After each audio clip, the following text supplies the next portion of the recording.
Well, it's that wonderful time of year, everybody. That's right. All of the fall pilots are dropping on all those major networks. And of course, you know, myself and T-Max are always willing to jump on it, even if it would possibly be a grenade. We are talking about, of course, Test Pilot 2018. We're talking about 7 different shows tonight. It's going to be a barn burner.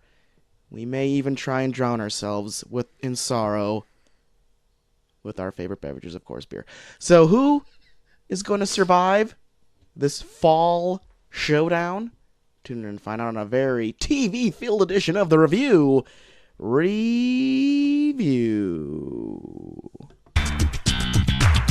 jeez. I started in the middle of it.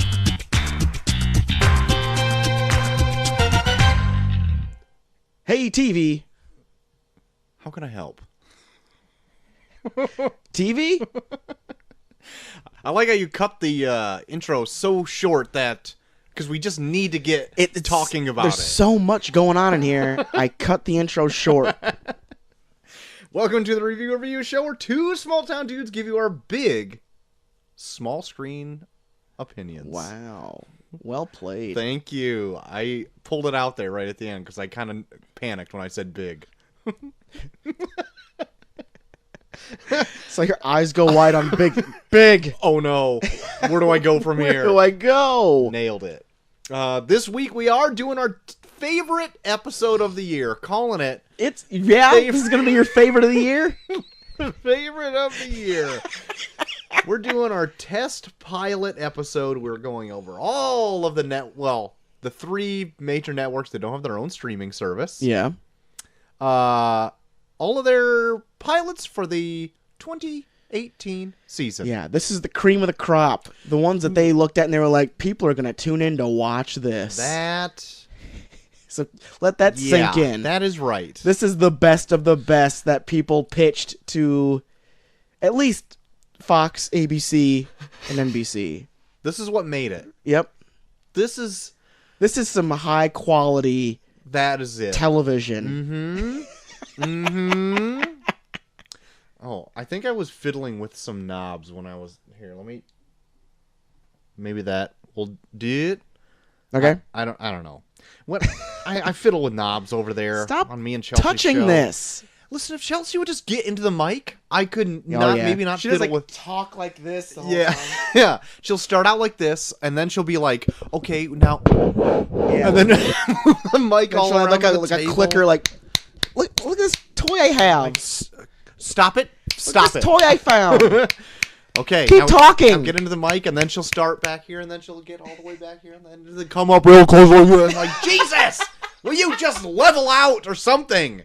Anyway, that's why I fiddle with the knobs. Chelsea never listens to the show. I can go ape shit right now.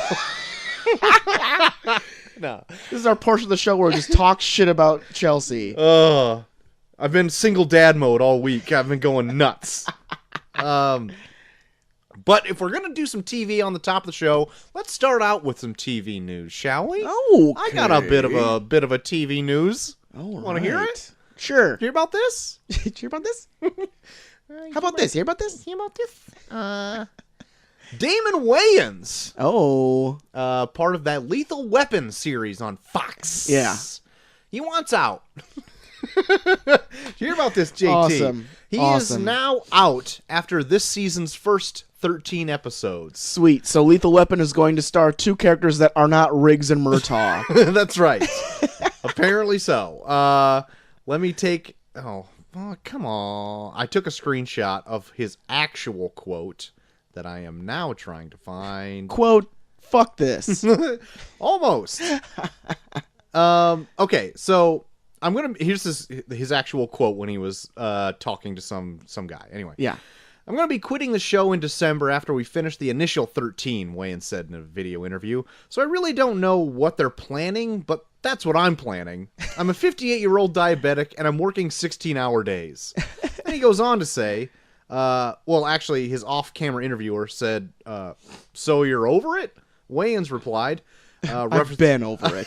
Referencing that his character from the series, I'm done. Like Murtaugh said, I'm too old for this. The interviewer asked if he was kidding. Wayans shook his head no. As for what he was going to do next, Wayans said, I'm going to return to the stage and try to find my smile again. Oh my god. So Lethal Weapon killed his smile? Killed a Wayans. Now, they just recast Clayne Crawford, if you remember from our last year's pilot, or 2 years ago at this point, pilot, TV test pilot. We thought he was really fun in that. But I guess he was a dick on the set. Apparently he was a total prick, so they got rid of him, and they replaced him with Sean William Scott this season. Yeah. And now Damon Wayans is like, I'm done. Now I'm out of this. I've had enough of this shit. I'm out. Look what you did, Clayne. Yeah, if that is your real name, Clayne. So yeah, that's my little bit of TV news there, JT. Awesome. Well, Lethal Weapon sounds like they should just drop it. It's not even Lethal Weapon anymore. Nah. I hope they're not even detectives. Yes. Tune in next week on Lethal Weapon when we follow the two Baker main stars. One's a baker, one's a candlestick maker. Yeah. Lethal Weapon. Yeah. What a bullshit show that is, huh? Tune in next week for Lethal Weapon when Shrek and Donkey decide to go to... Oh my god. So yeah, that's it. That's what I got for TV what the news. Fuck this shit. No, we're fine. Okay. It's just, for some reason, my computer decides to put shit up every once in a while. Oh my god, when I was recording last Charm Type episode, there's an error message that popped up halfway through me and Chelsea's show. And I just thought I just wouldn't do anything and it would continue to record. And then I just hit ignore, and then everything stopped. And I'm like, no! And so I'm like, Chelsea, stop talking. Save your thoughts. And then We've come so far. quick saved it. And it fortunately went in. But like, I think we transitioned from there. Yeah. Pretty okay. I didn't notice anything. Good. That's the magic of editing, JT. Oh my gosh. Moving on to other news, JT. Yes. Bigger news. Big Sony news. Oh my god, is it about how Venom sucks? Not yet. Not yet. So Jared Leto's Morbius movie is in the works. So much so in the works that it is the next one being produced by Sony after this Venom movie. Wow. And I guess in the Sony Marvel universe. Yeah. Which I guess the SpiderVerse movie does not count. Yeah, I guess. I guess. I took a screenshot of this as well because I thought it'd be interesting. Ooh. Venom producers Matt Tolmach and Avi Arad, and Avi Arad is a very familiar name if you watched anything Marvel in the 90s. He came over from a toy company, and now he's a big shot Hollywood producer that likes to shove his dumbass opinions into things. That's why you got Venom in Spider-Man 3, people. Because of Avi Arad.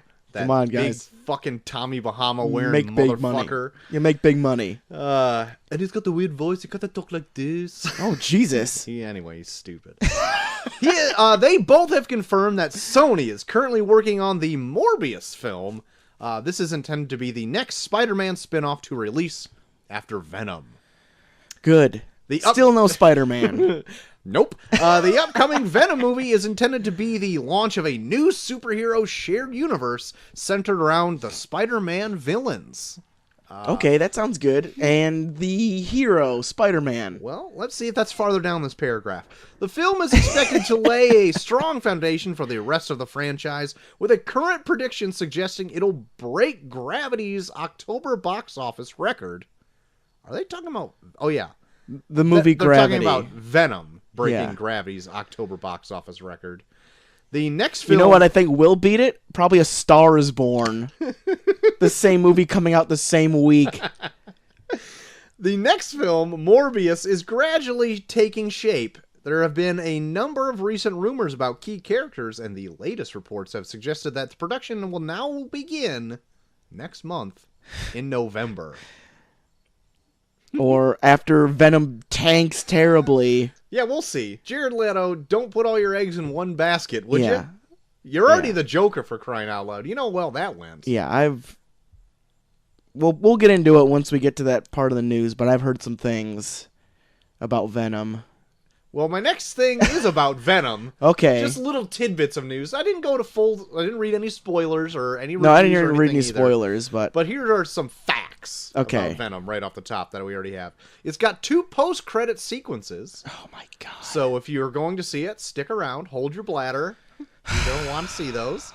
Apparently there's 40 minutes of deleted scenes. So says Tom Hardy. Wow, that sounds awful.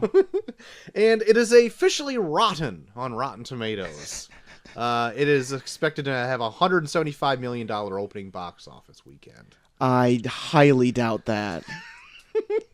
Those are all my facts that I had about Venom. They expect a $175 million opening weekend? That's what they predicted. Holy shit.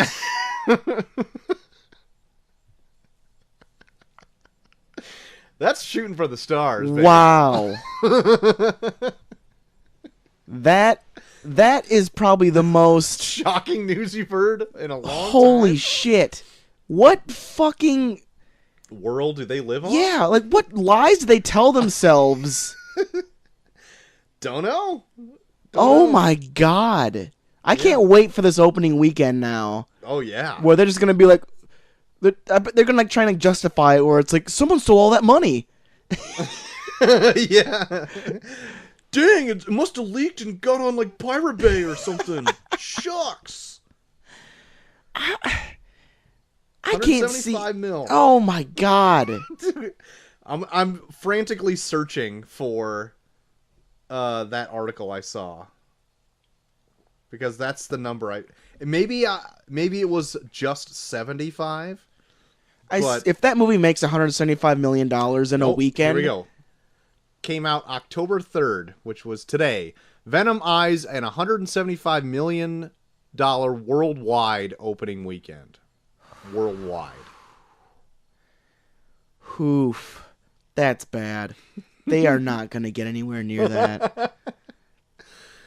Yeah. Well. Just based on the word of mouth I've heard about it. It's just holy fuck. So we'll see. We are reviewing it next week. Yeah. We are. I gotta find some time to see this fucking thing. Yeah, me too. I don't know when, but I'll fit it in there. I'll be down to the wire, but I'll get it in there. Yeah.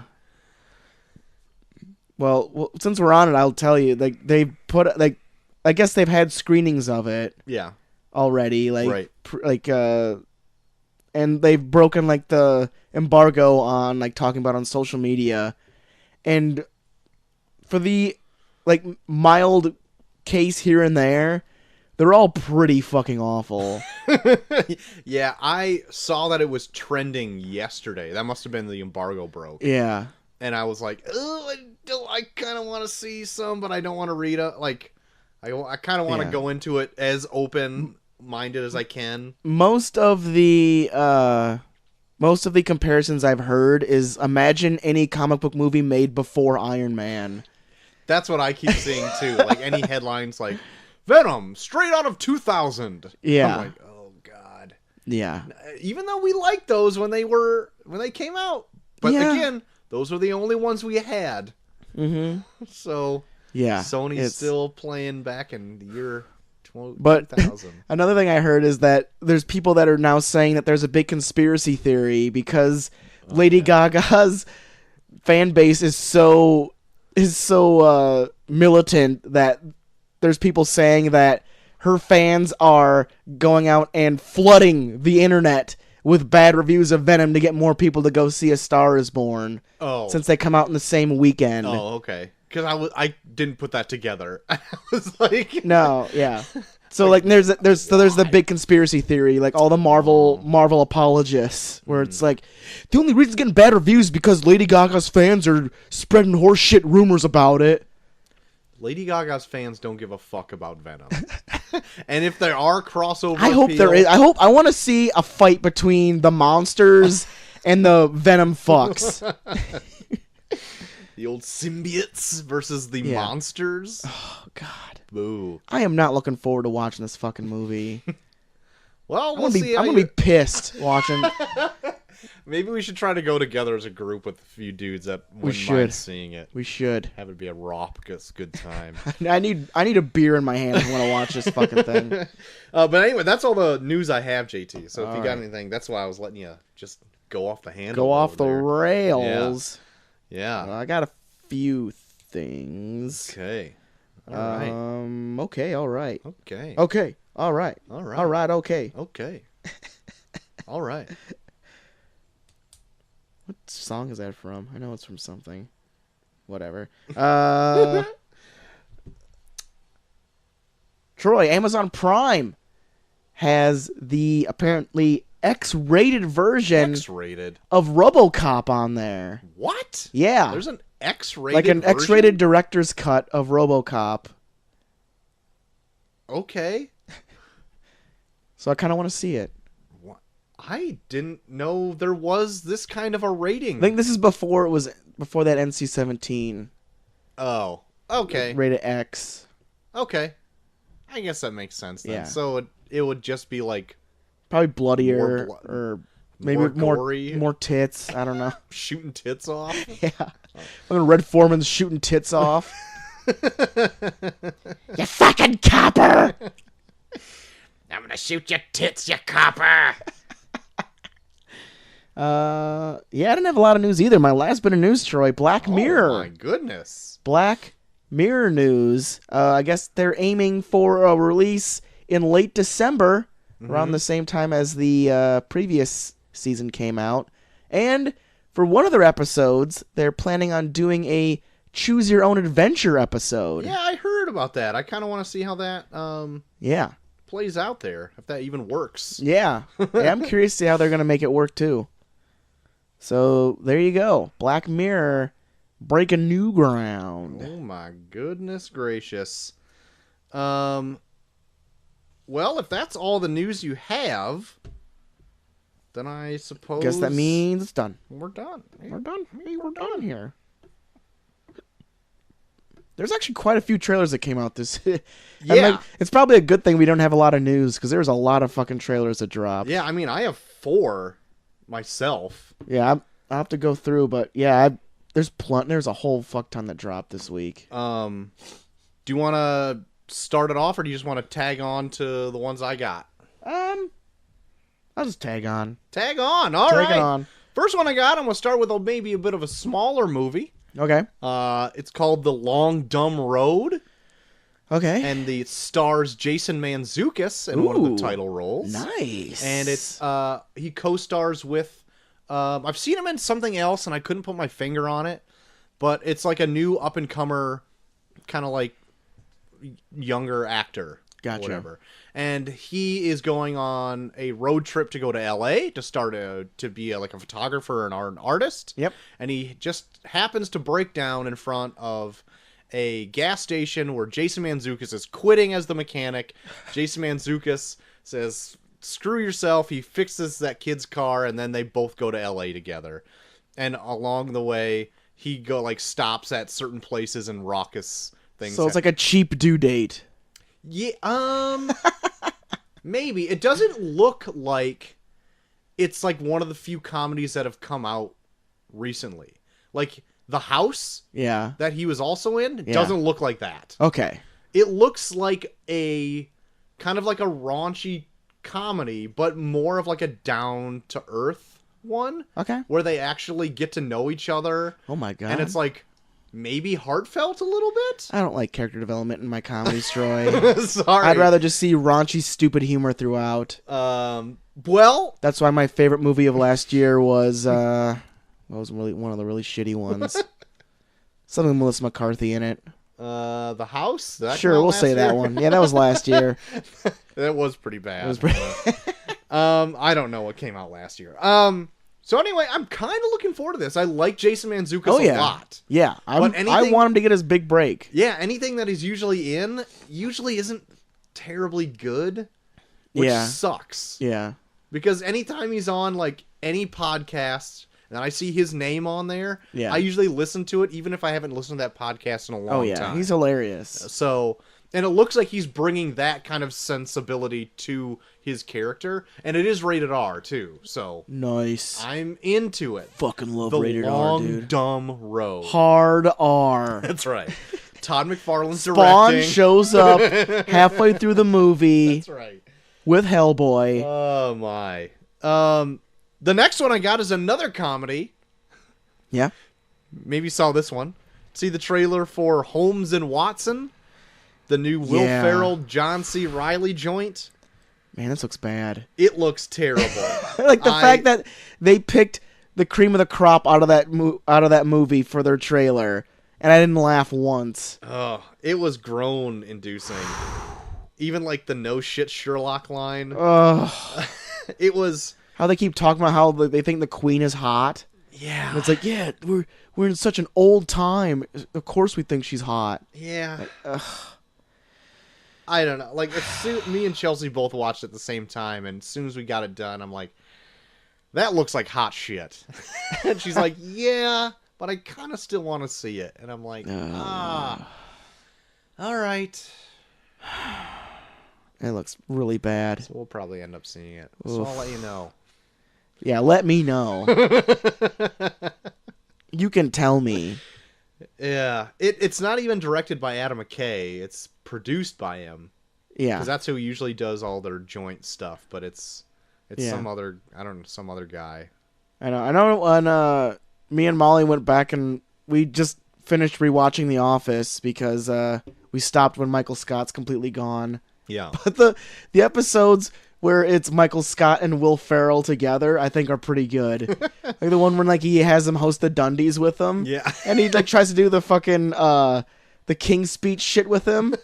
He just puts like headphones on. He's like the Dundies.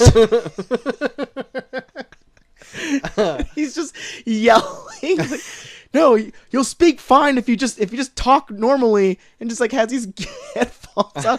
The Dundies. The Dundies are. Did you happen to watch until Robert California was on? James Spader? Yeah, he was on for... Well, he was on, and then we stopped. Okay. I like James Spader as the boss. Yeah. As Robert California. But he doesn't even last that long, because he's on, and then he like leaves and becomes CEO, and then it's Andy. Yeah. And, but I like his whole tenure as Robert California, I think, is good. Yeah. Like, Andy kind of wears on me as the boss, but then, like, in one season... It only has 8 seasons, right? Or 9? I think it's 9. There's, like, one season where, like, he's off filming, like, Hangover 3, and so he's hardly in it. Yeah. And so they just, like, don't have a manager or something like that. Yeah. Yeah, because they do that shit where, like, people try to, like, call for the manager, and then they're just like, oh, he's not here. Yeah. Anyway, I've seen The Office all the way through probably 50 times, and that's not even an exaggeration. We're done. So, like, I like picking out things in the later seasons that I don't remember, because it happens a lot, because I just don't pay attention once I have gotten into the 7th season of The Office. You can almost tell that the writers stopped giving a fuck by the time Michael Scott leaves. Because it's just... Everyone just seems like, even like the characters that, like, the reason they're funny is because they're so soft-spoken, become even louder just to make up for the fact that Michael Scott's not there anymore. Yeah, they almost become caricatures of themselves. And it sucks. Yeah, I would say they didn't stop giving a shit as much as they had to get creative, and what they did, I don't think worked. I still don't think it's bad. It's not bad. It's just not as good. Okay. Agree to disagree. Okay. There are worse things that we will talk about tonight than later seasons of The Office. Okay, I will bow to that. Next trailer I have, JT, is Spider-Man Into the SpiderVerse. Yeah. I was excited to see another trailer for this drop. Yeah, that came out of nowhere, too. I didn't expect another one. Looks great, right? Yeah. I'm sure you're way into it because of all the Spider-Man references and stuff. Mm-hmm. But I was like really into it because it seems like even like the different dimensional Spider-Man that they bring in, like, seem to have like their own like animation style. I noticed that when I watched it like through the second time. Yeah, and it's really cool. Like you're seeing like a bunch, like even when they're, but like the animation is done well enough where like it doesn't seem to like take away or like seem odd enough where like I'm out of it completely. Right. Where it's like Spider-Ham. Right. Like it's totally like a 2D animation style. Right. But like they still 3D it up enough where like it kind of blends in with the rest of the people. So it's like unless you're like staring directly at him, you're like, oh shit, he's 2D. Yeah, really good. And I love that they've got who's his voice? John Mulaney. Mulaney as his voice. Because it sounds perfect. And they got Nick Cage as Spider-Man Noir. Yes. They have also introduced Spider-Gwen. And there was like a Japanese girl version. Was there one more? There was like quite a few they introduced in the trailer that I thought they were going to save for the movie. Yeah. So I think there's like 6 altogether that they introduce. Okay, then that's all of them. Yeah. Yeah. But yeah, but the anime one, like girl Spider-Man, like they do like total like anime style animation like around her. Yeah. So it's like shit, like it just looks really cool. Like they're all kind of blending together. Yeah. I like it's something you would never get in a live action movie. Yeah. That they're like, these are from different worlds and they can show them as being drawn differently. Yeah. Which is amazing. I know. Like that's like when they first talked about this, I was like, oh, they're just only making it animated because they can't do a live action Spider-Man because of Marvel. Yeah. But then like, yeah, seeing this, I'm like, oh shit, of course it's animated. Because then like different universes could mean different animation styles. Right. Like it's awesome. Yeah. So I'm into it. I might watch it again before I go to bed, or just put it on repeat and just have me drift softly to sleep. I was listening to a podcast today where they were talking about like the origins of Spider-Ham. Have you ever heard about it? Yeah. So, like, I guess like Spider-Ham and like the origins of Spider-Ham in the books is like he's a spider that gets bitten by a radioactive pig. Yeah. Like that is fucking awesome. Yeah, the whole thing is fun, and like I think it's based off a book called SpiderVerse, which I kind of want to read, but it's too bad I got the rest of my fucking comic show all planned out with Batman stuff for the rest of the year. Ah, damn it! You Maybe could have done a Spider-Man one to build up to the multiverse or Spider-Verse. Maybe when it comes out on home release. Wow, I'll have to. There you influence. Go. Well, you'll have to. Dave will probably have to owe you one because you're doing all this Batman. You would think, right? You would really think. Yeah. Yeah. Is it a hot one? And the last one I got, JT. Unless you have, it's like the big one. Unless you have any more smaller ones. All right, I've got some other ones I could probably throw in there. Oh, let's see. We've got Bryan Cranston and Kevin Hart's attempt at an Oscar for The Upside. Oh, okay. Have you seen anything for this? No, not at all. Bryan Cranston plays a paraplegic. All right. Who hires Kevin Hart because he's a fast talker that won't take any of his sass. Oh. And yeah, pretty much. You take that and then think of any possible scene you can get out of that builds up emotion.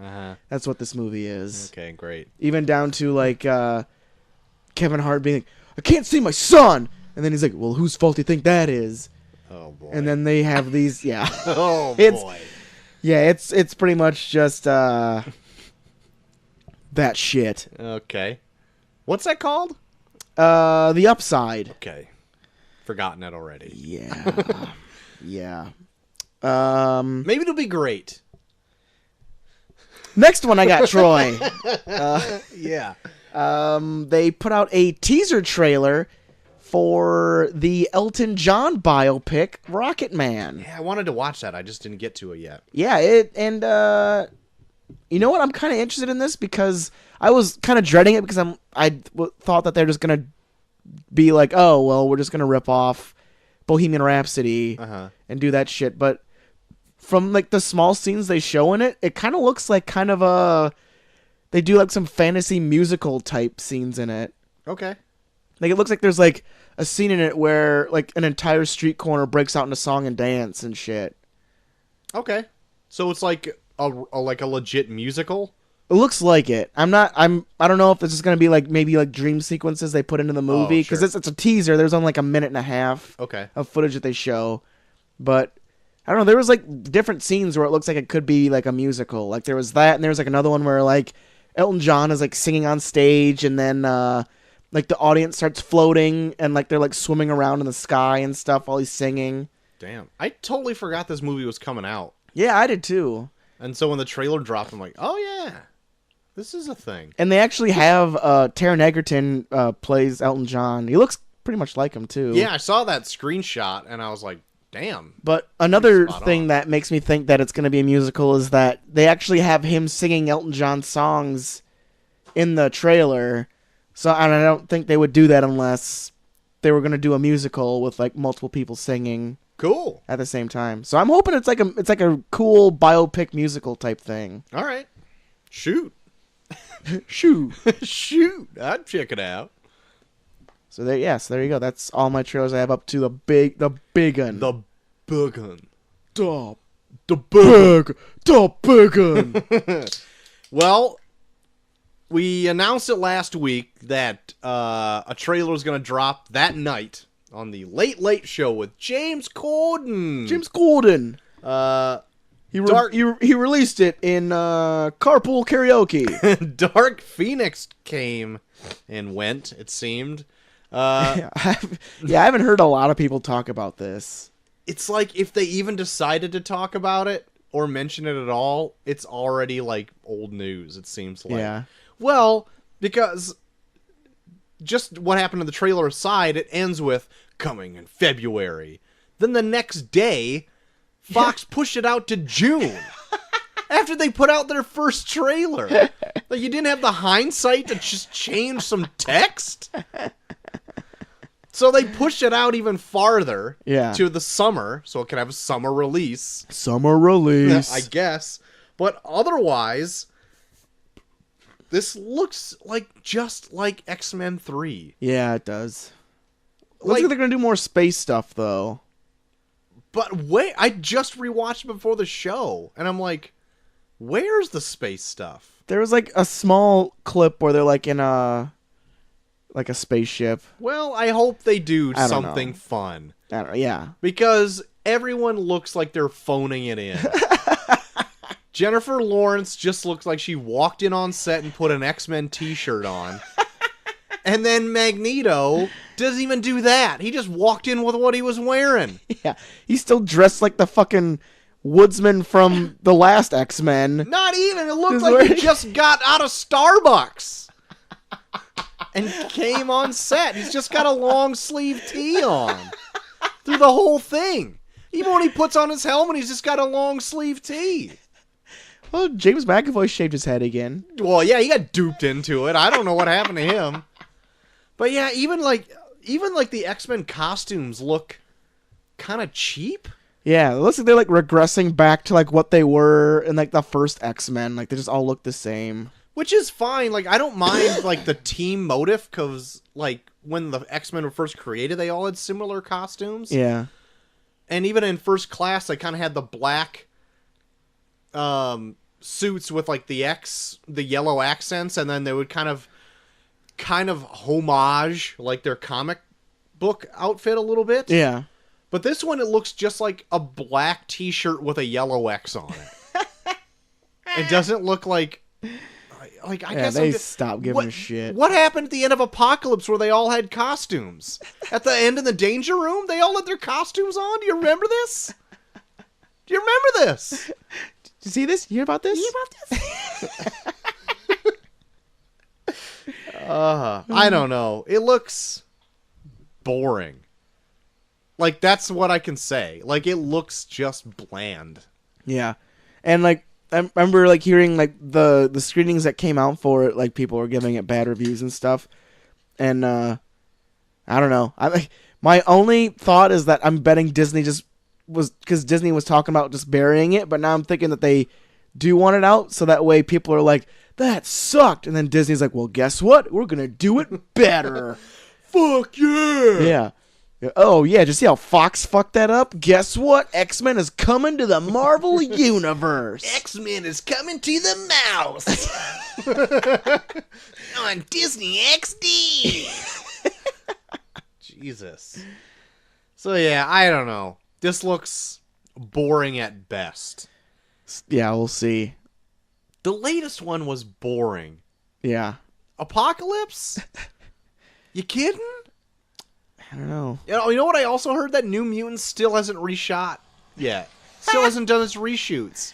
Fox doesn't... Why should Fox even give a shit? Because that's what I'm thinking. I saw that the merger is completely going to probably take place at the end of this year. Yeah. So it's just like... You're doing homework for a class you're dropping out of. Yeah. It's like, why should they give a shit? I mean, all I can assume is they already have this half in the can. They already have most of it shot, you would think, right? Yeah. Put it out on some, like, home release. So then you don't have to, like, pay marketing and theater hosting costs and all that kind of shit. Just fucking put it out on home release and just make that profit. Maybe they will. Who knows? If only, man. If only I was in that CEO seat. Selling all my shit off to Disney. Man, I tell you what, things would be a lot different. Old T-Max was running things. That's right. Old me sitting in that CEO seat, just putting everything... Sell! Putting everything out for home release. We're not going to theaters with nothing. Sell it all! Sell it all! Oh, yeah. That's all the trailers I got. Anything else you got about Dark Phoenix? No. Well, hit us up on Twitter what you guys thought about all those trailers, what you're looking excited for. Of course. Hit us up at Review Pod on the tweets. Or hit us up personally at Bucky for Everyone or at Troy to the Max. Any of those. Any of those. Start a chat. Get it going. Get it going. Get it going. Well, Troy, that means we're getting into the review term of random movies. Before we get there, though. What? Got some mail? I got a bit. Oh, no. I got a bit. Okay. I know you weren't prepared. I sprung it on you. Shit, Troy. I'm sorry. I'm sorry a man died for this. Okay? Troy. I'm sorry. I'm sorry. I'm sorry. Okay, well, with that being said, I guess I will get into an episode of Neil's Bits.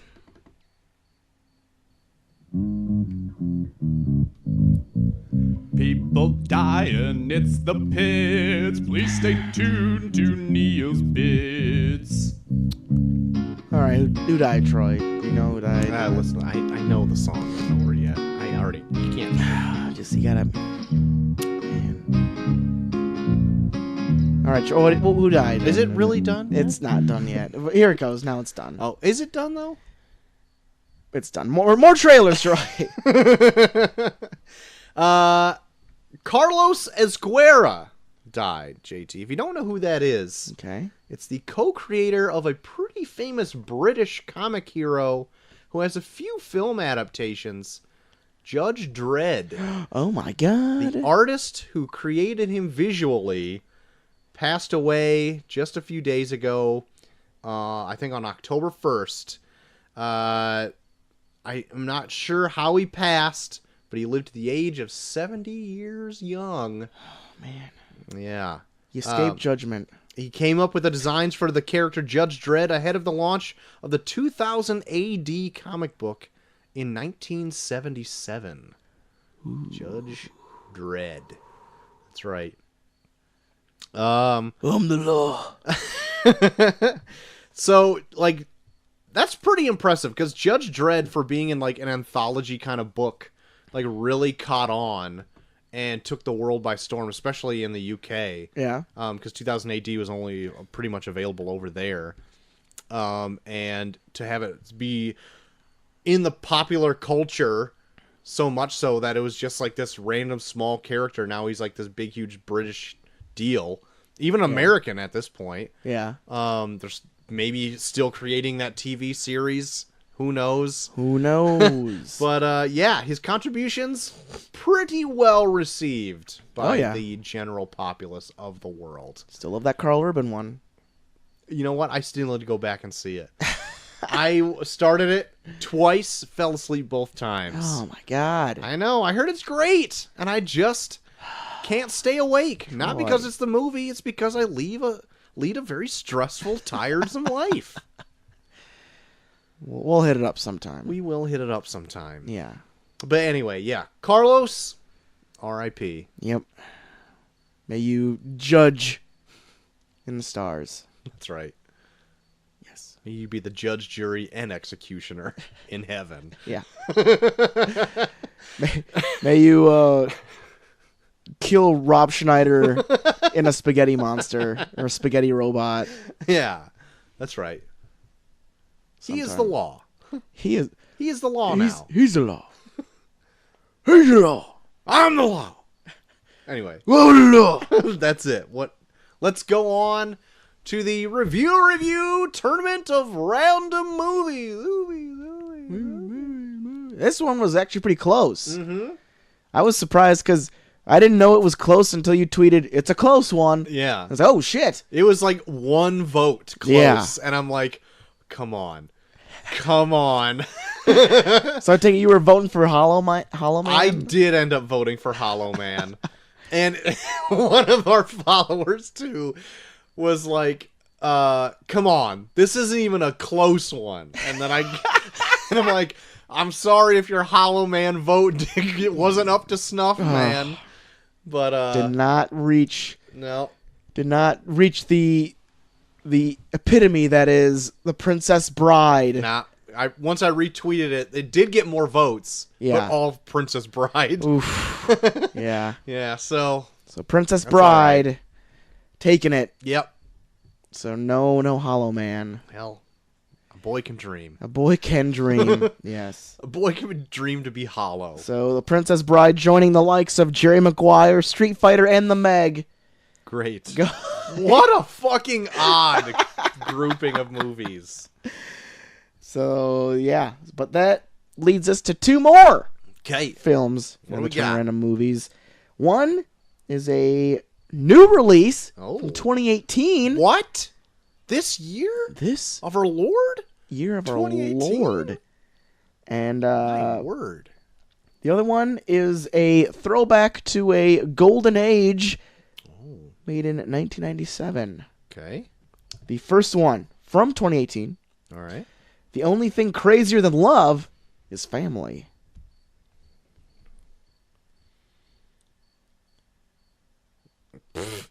I have no fucking idea. You have no idea. The only thing crazier than love is family. Yeah. From this year. Yes. And it's a pretty big deal, too. What? Deadpool 2? I know the Celine Dion would probably throw you off, but no, it's not that. It is actually the new release Crazy Rich Asians, Troy. Oh, okay. That makes more sense. It does. All right. Crazy Rich Asians Okay. added to the term of random movies. It will go head-to-head with a film from 1997, All right. off the record, on the QT, and very hush-hush. From 97. On the QT? What's QT? I'm not at liberty to say, Troy. I'm drawing a blank on this, too. I don't know. It is the star-studded cast of L.A. Confidential. Oh, I would have never guessed LA Confidential. Not in a million years. You've at least heard about it, though, right? I've heard of it, but I've never Okay. seen it. There you go. I think it got a lot of Oscar buzz when it came out, Oh, if I can jeez. recall. Listen to you, knowing about LA Confidential over here. Well, fuck you, dude. So there you go. Crazy Rich Asians versus L.A. Confidential. Okay. Troy got a pick in this. Not at all. Not yet. Not yet. I think I'm leaning towards one. Okay. I'll just put it out there right now. I think I'm leaning towards Crazy Rich Asians. Okay. I wanted to see it. Yeah. And when me and Chelsea were out gallivanting around, I asked if she wanted to see it. She turned it down. Whoa. She really did. So I missed my chance. How not of character of her. I know. She usually loves crazy Asians. Like bowing out of an opportunity to watch a rom-com I know. when you drag her to so much horse shit. Listen, you would think I had it coming. But no, we didn't end up seeing it. I don't know. Wow. I don't know. Put that evil on her. Well, you might get the chance to see it for the Tournament of Random Movies 4. I sure hope so. So there you go. Most of my life has been wasted. Yeah. Either watch that or Princess Bride, Jerry Maguire, Street Fighter, or The Meg. Some of those I have seen. Some of them I wish I may haven't. Sweet.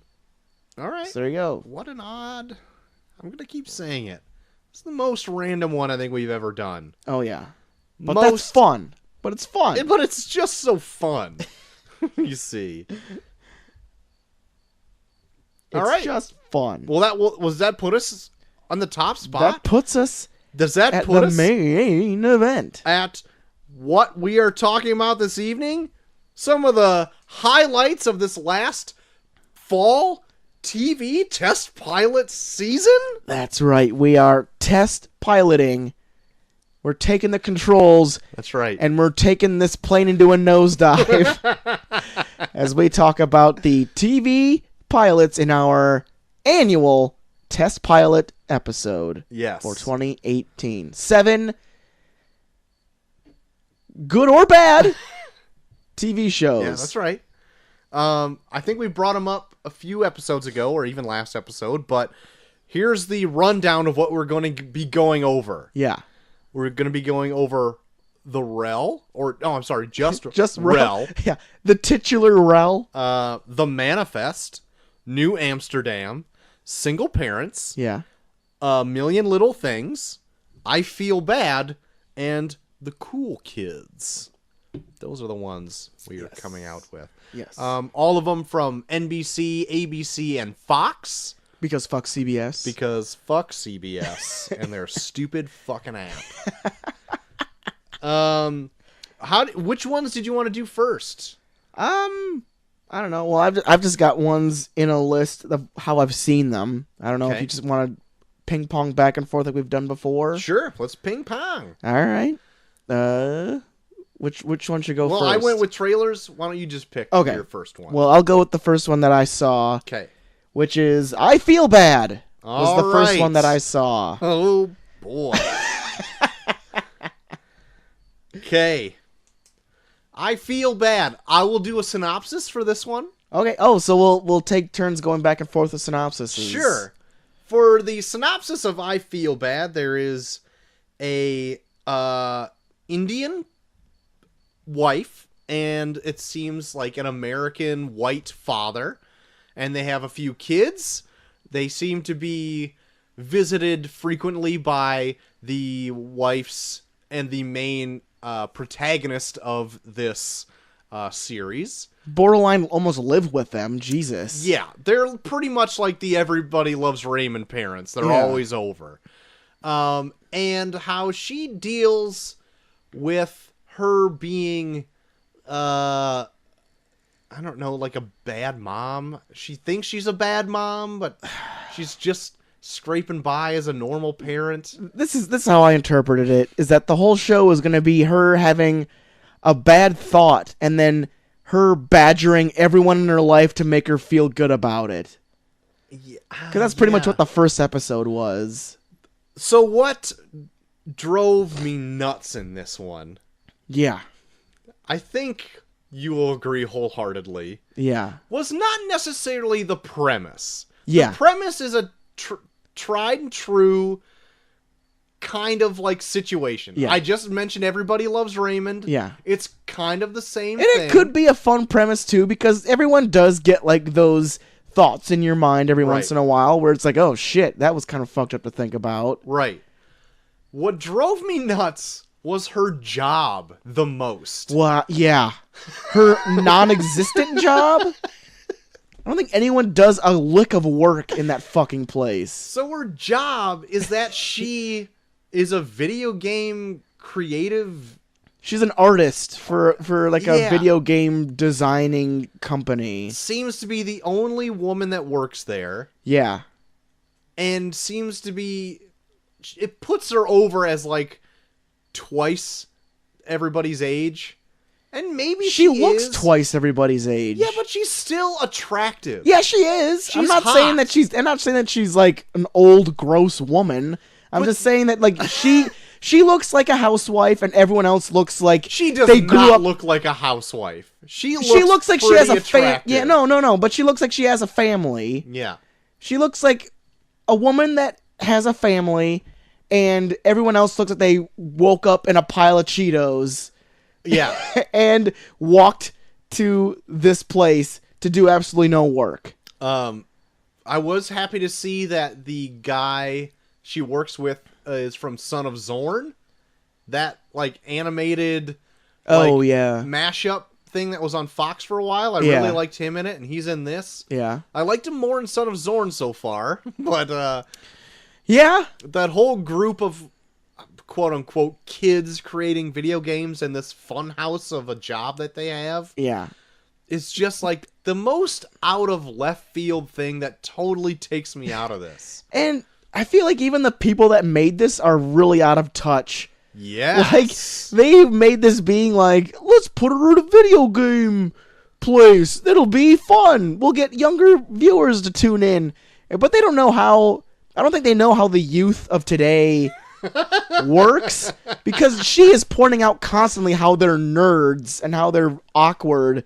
And meanwhile, like, today, people that are like hold those positions are like pretty fucking legit in terms of like on the level. Yeah, they're like the new jocks, where like they're the ones that are considered more like culturally significant. Right. But in this, they're just like, he plays with drones. What a weirdo. Yeah. It's like everyone plays with drones. It's like a thing that people do now. I'm pretty sure if you poked your head into like Rockstar while they're creating like Red Dead or Grand Theft Auto, Yeah. you would not see any of this. Yeah. You would see probably hundreds of people at their desks like coding and Yeah. creating meshes for like environments and shit like that. Yeah. Like none of the shit where they're just rock climbing their wall. Yeah, or just like playing foosball or riding drones around and like getting into shenanigans. So that was like a big negative for me on this show. Also, oh, go ahead. The fact that they seem to like I think the show is trying to put over that because they have kids, they don't have everything together. But they still live in this beautiful, immaculate house. Yeah. That's like the first thing Chelsea said, and then I couldn't unsee it. I'm like, yeah, they live in this brand new, totally modern, huge house. Yeah. Like, I would not be surprised if there was like some episode where they reveal that she caught Jeff Bezos like fucking a cactus. Yeah, that's how she or has something. So much money. Like, it's like, or like her parents were like the sole recipients of some weird wave, like past spice trade thing. I don't know. oh, way to make it racist, Troy. But it's happened. It's in the past. It happened. It's real history. Oh, God. Plus, to go back to her work. To really drill it into Jesus. them. So, like, her coworkers, in this episode especially, take way too much, like, interest in her family. On like they turn on a dime. Look, Because at first they're like, yeah, I don't know, we can try to do this, and this, and then they're Yeah. like, well, let me show you a video of my Yeah, kid let me show you a dancing real video of my sexy. daughter twerking. And then they're like, oh, shit, look, we need to really look into this. I'm like, oh, my God. She's like 13. And then they keep talking about her after that, where it's like, Yeah. hold on. Hold You had no interest. Now you are fully invested Right. after watching a video of her 13-year-old daughter twerking. Yes. And then even down to the point where when they have the opportunity to talk to a woman their age, they ignore her to watch a video of the 13-year-old daughter grinding up on another 13-year-old boy. Yeah. So now, just based off the pilot, I have a feeling that she's working with a bunch of pedophiles. Well, maybe their heart was in the right place. No. Well, maybe not. Their heart needs to be as far away from that situation as possible. Well, to be safe, probably. I also liked that she would constantly bring up, like, ask them if she was, like, hot or bangable. Yeah. And I was like, oh my God, don't, it's a trap. Don't answer that.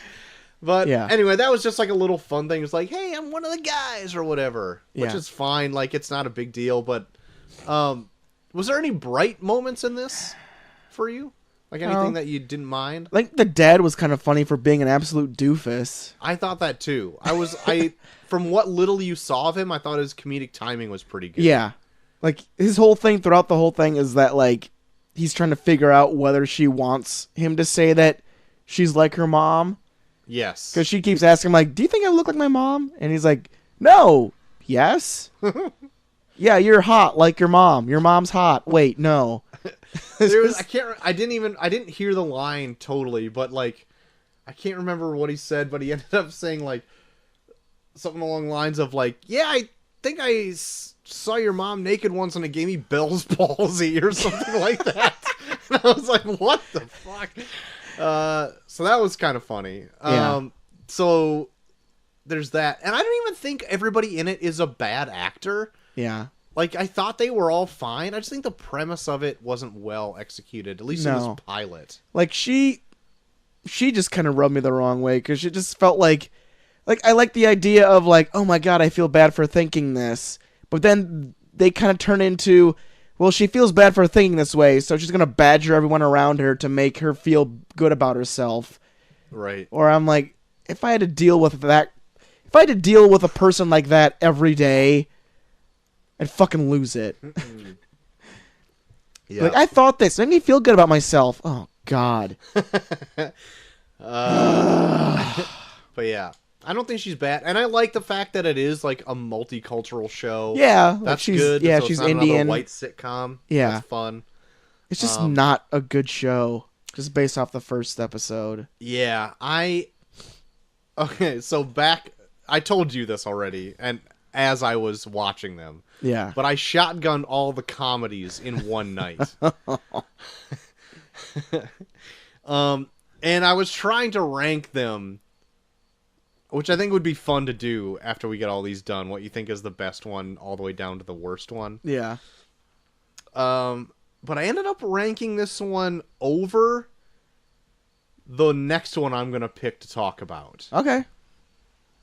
I liked, unless you had more to say about I Feel Bad. No, this one, I think, out of all of them, this was probably the most forgettable one for me.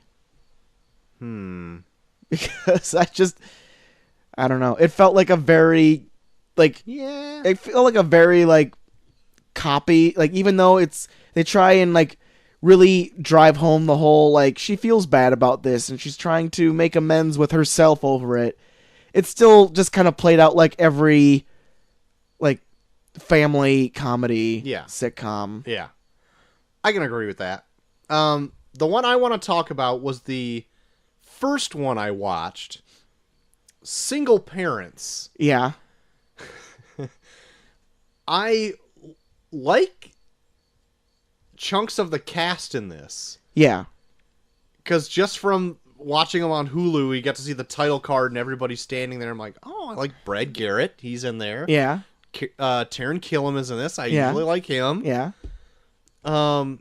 but I couldn't figure out what the fuck the premise of this group of adults was until like 10 minutes into this 20-minute show.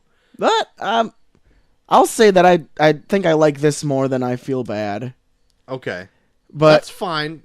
And I know I watched this one with Molly Pop, and she said that she liked it, mainly based on, like, there were things in it that kind of reminded her of people that she's, like, encountered in her job. She works at, like, a daycare. Mm-hmm. So, like, she's experienced, like, parents like this and, like, kids that kind of, like, act snarky like this. Mm-hmm. And, like, I didn't, even though, like, it does live up to the ongoing theme of the sitcoms in this, where they're not that funny.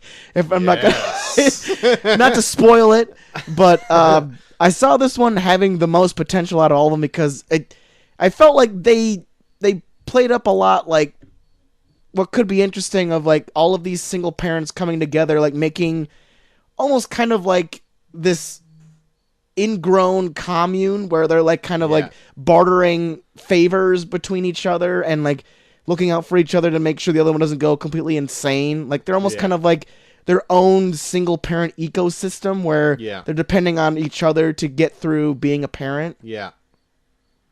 I liked that premise once I understand what was going on. Yeah. But like maybe I missed something, but like when Taron Killam was doing his whole like spiel in the beginning. It does take a while to get into it because like I swear to God, the first like 10 minutes of this is just them watching Taron Killam being a fucking loser and them going, "What? Him? Oh no!" Yeah. They're just like going back and forth between Taron Killam saying something stupid and them just like rolling their eyes at him. Or I'm like, "This is gonna fucking start saying something, like telling a story." I thought this one was the worst acted out of all of the comedies. I can see that. I also thought this one was the least funny of all the comedies. Yeah. I don't think I had one laugh in this that I can remember. Yeah. And if I did, it was very fleeting. I know Molly really liked the snarky, mildly gay black kid. Oh, yeah. Like the kid that like he's probably not gay, it's just that the fact that he has a single mom, so it makes him more effeminate that he doesn't have a male figure in his life. Yeah. That's what they're trying to play on. Yeah, and he really wants Brad Garrett to be like his male father figure-ish type person. Yeah. But he doesn't want anybody to do, or he doesn't want anything to do with it most times because he's a tough guy. Yeah. Like a red stater almost. Yeah. I don't know. Like, but she has like twin girls that act like super militant. Well, he has twin girls. Yeah, Brad Garrett has. Yeah. Like his twin girls are like super militant, and they're always like way grown up. And yeah. Like they really know how to wax a car. Like, oh Jesus. But because it's on ABC, which is owned by Disney, they could sing that Moana song at the end. That's right. Okay, yeah, that definitely is a thing. That was a fucking thing that they really had. Yeah. Yep. It was a thing. They sang Moana twice in this. Yeah. No. Unacceptable. Unacceptable. I really thought like even Killam's performance in this was like very abrasive. Like it was hard for me just to watch and like to enjoy to watch him being like an awkward single dad who's like in too deep. Yeah. Like I was just like, ugh. I don't know. I couldn't do it. Yeah. I don't know. And I thought the main like I don't know, like the group leader, the main mom, like brunette, the chick. Yeah. Yeah. I thought she was terrible. Like not good at all. I don't remember her that much at all, actually. I remember her being bad. I don't remember anything like that she did except for trying to round everybody up. And like to, they're already like sympathetic. planting the seeds for like her and Taron Killam to be like the love interest. Where I'm like, oh fuck you. Yeah, I know. Like already, you're not even gonna like try and play it up. Like, right. get they're to already like like you first. they're already like googly eyeing each other. It's like you're on the fucking pilot. Yeah. Like, have something to build towards or something. Right. Jesus Christ. At least Jim and Pam it. Will they, won't they? Yeah, at least have, like, some dirtbag boyfriend she's got to dump first. Yeah. Yeah, so this one, just looking at the list, is my least favorite one, Single Parents. I think Chelsea kind of liked this one, too. She liked it more than I Feel Bad. But... Yeah, I know Molly was just, like, pointing out things that she, like, could relate to with, like, the whole, like, daycare thing and, like, how parents... Like, some of the parents she interacts with. That's fine. Like, if you can take something from it, more power to you. But, like, I couldn't do this one. I would not watch a second episode of this. Yeah. Even to, like, try to, like, give it, like, the college try and see if it, like... Because the pilots are usually never good. No. Like, the pilots are usually, like, the worst episode. Right. And so it takes, like, 2, maybe 3 episodes to really find its footing and to see where it's kind of going, but I wouldn't give this a second episode. Yeah. Would you give... Oh, let's do that for all of these. Yeah. Would you give I Feel Bad a second episode? No. See, I would give that one a second episode. I don't know. It felt so... Like, it felt like everything else that I've seen in terms of, like, a family situational comedy. I don't disagree, but I would give it a second episode over Single Parents because I thought it was easier to watch. But, like, I think, to me personally, I think Single Parents could be one of those ones where it could be funny if it finds its footing. Because, like, the way they have the whole group set up, like, enough of them have different dynamics where they have enough to play with, they could play off each other in different ways that could give you more episodes than... If you watch I Feel Bad, it's pretty much like rehash shit from other family sitcoms. Yeah, you're right. It's just they put like a thing where it's like, I feel bad because I accidentally killed my kid's pet. And then we're going to do all that shit now. The shit that you've seen a million fucking times involving a kid's pet being killed. Yeah. I can't disagree with anything you're saying. So I'm just going to continue to nod and say yes. Good. What's the next one?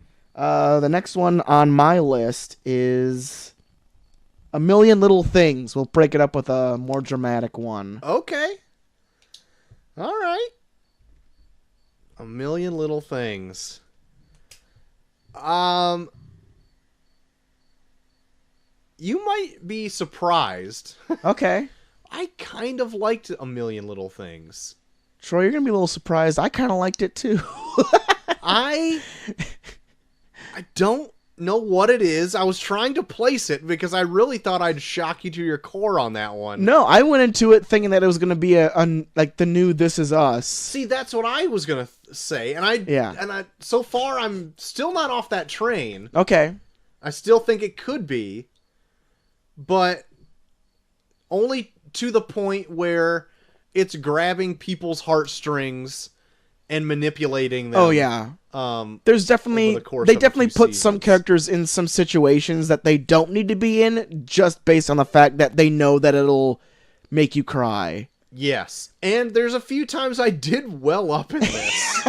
I'm not even lying.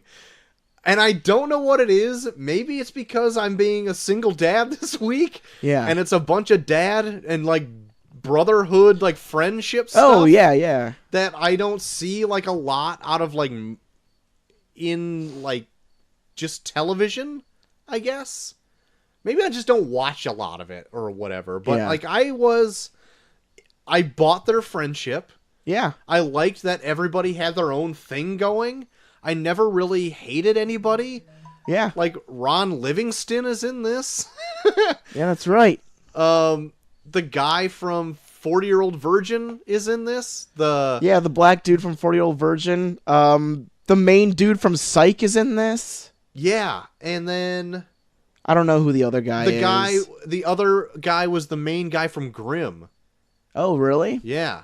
That shit. show that just ended like last season at Fox. That went shit. for like 5 seasons or whatever. Man, that guy's getting some work. Yeah. Drops one show, gets a new one right away. Right. It's the premise is like and you find this out, it's kind of told like out of time throughout the whole episode, but you find out that it's a group of guys who all got stuck in an elevator together, and Ron Livingston, like, instead of just, like, ignoring them, decided to talk to every single one of them. Yeah. And they all became, like, big, like, huge friends afterwards, and bought, like, seasons tickets to Brewers games. Yeah. Whereas, like, Ron Livingston bought them all. Like, he never asked for anything back. Yep. Yeah.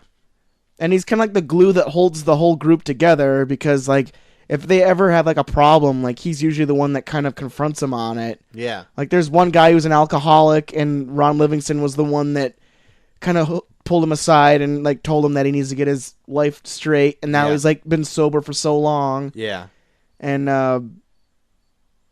yeah, there's, like, that, and then there's, like, there's another guy that has breast cancer. Yeah. And, like, he kind of, like, helped him through that. Yeah. And, yeah, so he's kind of, like, the glue that holds, like, the whole, like, friendship together. Right. By, like, going to these Bruins games. Right. But he seemingly commits suicide. Yeah. In, like, out of being, and he seems like the most positive out of all of them, too. Like, he's always the one that's like, everything happens for a reason, and, like, don't get down on yourself. Right. And then he's the one that ends up committing suicide one day. Right. And it's like, the whole opening was like a 1, 2, 3, 4 punch. Yeah. Of, like, huge emotional things. Yeah, like, everyone's place. going through some shit. Yeah. Like, Grim Dude is about to leave his wife for someone else. Right. 40-year-old virgin black dude was on the verge of killing himself as Just, well. like, eating a bunch of pills. Yeah, he literally took the phone call that Ron Livingston died with a mouthful of pills that he was about to swallow. Yeah. And the guy from Psych was, like, about to figure out if his breast cancer came back. Right. So, And then Ron Livingston was getting a seemingly really great phone call. Yeah, like, he hung up and he was all smiles. Right. And then he jumped off the building. It was nuts. And if we can talk about the pill swallowing scene, I thought that was actually really, even though it was pretty sad, really well done. Yeah. Because, like, he's gonna take a bunch of pills and kill himself, but then he's gonna go grab a glass of water, and the news is on at the same time. And, like, the water is slowly killing everybody. And he dumps it out. It's like, you're about to die! Yeah, so he dumps it out and then puts it in his Brita filter to pour into a glass. I love that shit, too. That was pretty good. It's like sanitizing the needle for a lethal injection. Yeah. And then throughout the entire episode, you get to go to, like, a what are they called? Like a meeting, like just a get together for cancer survivors. Yeah, with the guy who like has a support breast cancer. group. Yeah, support group. Thank you. I love that too. Where it's like because he has breast cancer, like, he's always surrounded by so much, like, girly stuff. Mm-hmm. Like, when he goes in for his checkup, and it's all women based information, and he's just sitting at this like desk. Yeah, looking at, like, a 3D model of a womb or something. Yeah, there's, like, all these pictures of vaginas and, like, women with their, like, boobs out, and he's just, like, sitting, like, just waiting for, like, this doctor to tell him if he has breast cancer again. Yeah. And then the support group, he's, like, friends with all the women in the support group, and they're all just, like, momming him, like, super hard. Yeah. I really like that. And then he ends up meeting somebody there, which is actually, I thought she was a pretty strong character in this too. Yeah. Because, like, even though she's, like, introduced, it's weird because I say, like, she's introduced really quickly, but it's the first episode, so is everybody else. Yeah. But she quickly becomes, like, kind of, like, part of the group. Yeah. And then...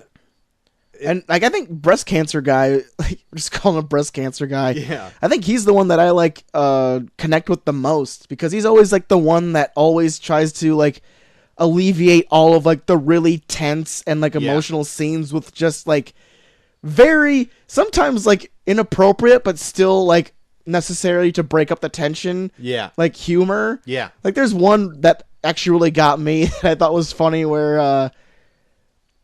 oh, shit, it's, like, it was, like, one of the things where it was like right when they found out that he died, and it was like something where it was like, oh, what, he had to pick today to do it or some shit. Like, Yeah. or no, it was I was like, oh, maybe he just slipped. Or it's like, and it's like maybe 3 days after he committed suicide, and he's just like, well, maybe we got this all wrong, guys. Maybe he just slipped.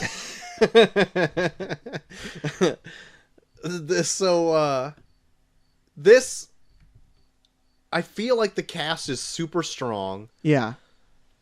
The only thought I had was, would this have made like a better 2-hour movie than stretch this over 13 episodes? Because they set up things that are gonna slowly, I guess, unfold throughout the season. Yeah, I don't know, because I think they have set up enough intrigue where I am curious to see where they go with it from here. Me too. Because they do have some things set up with Ron Livingston's secretary, where he did leave a note for her, right? And she's keeping it very hush hush and doing all this stuff behind their back. Yeah. So it's so what did he tell her? Did she tell? Wait, did he leave a note for her or one for his wife? And no, he didn't leave anything for his friend. He left his phone and a note after he jumped, and then the secretary grabbed the note, and then she, they asked her, did he leave anything? And she said no.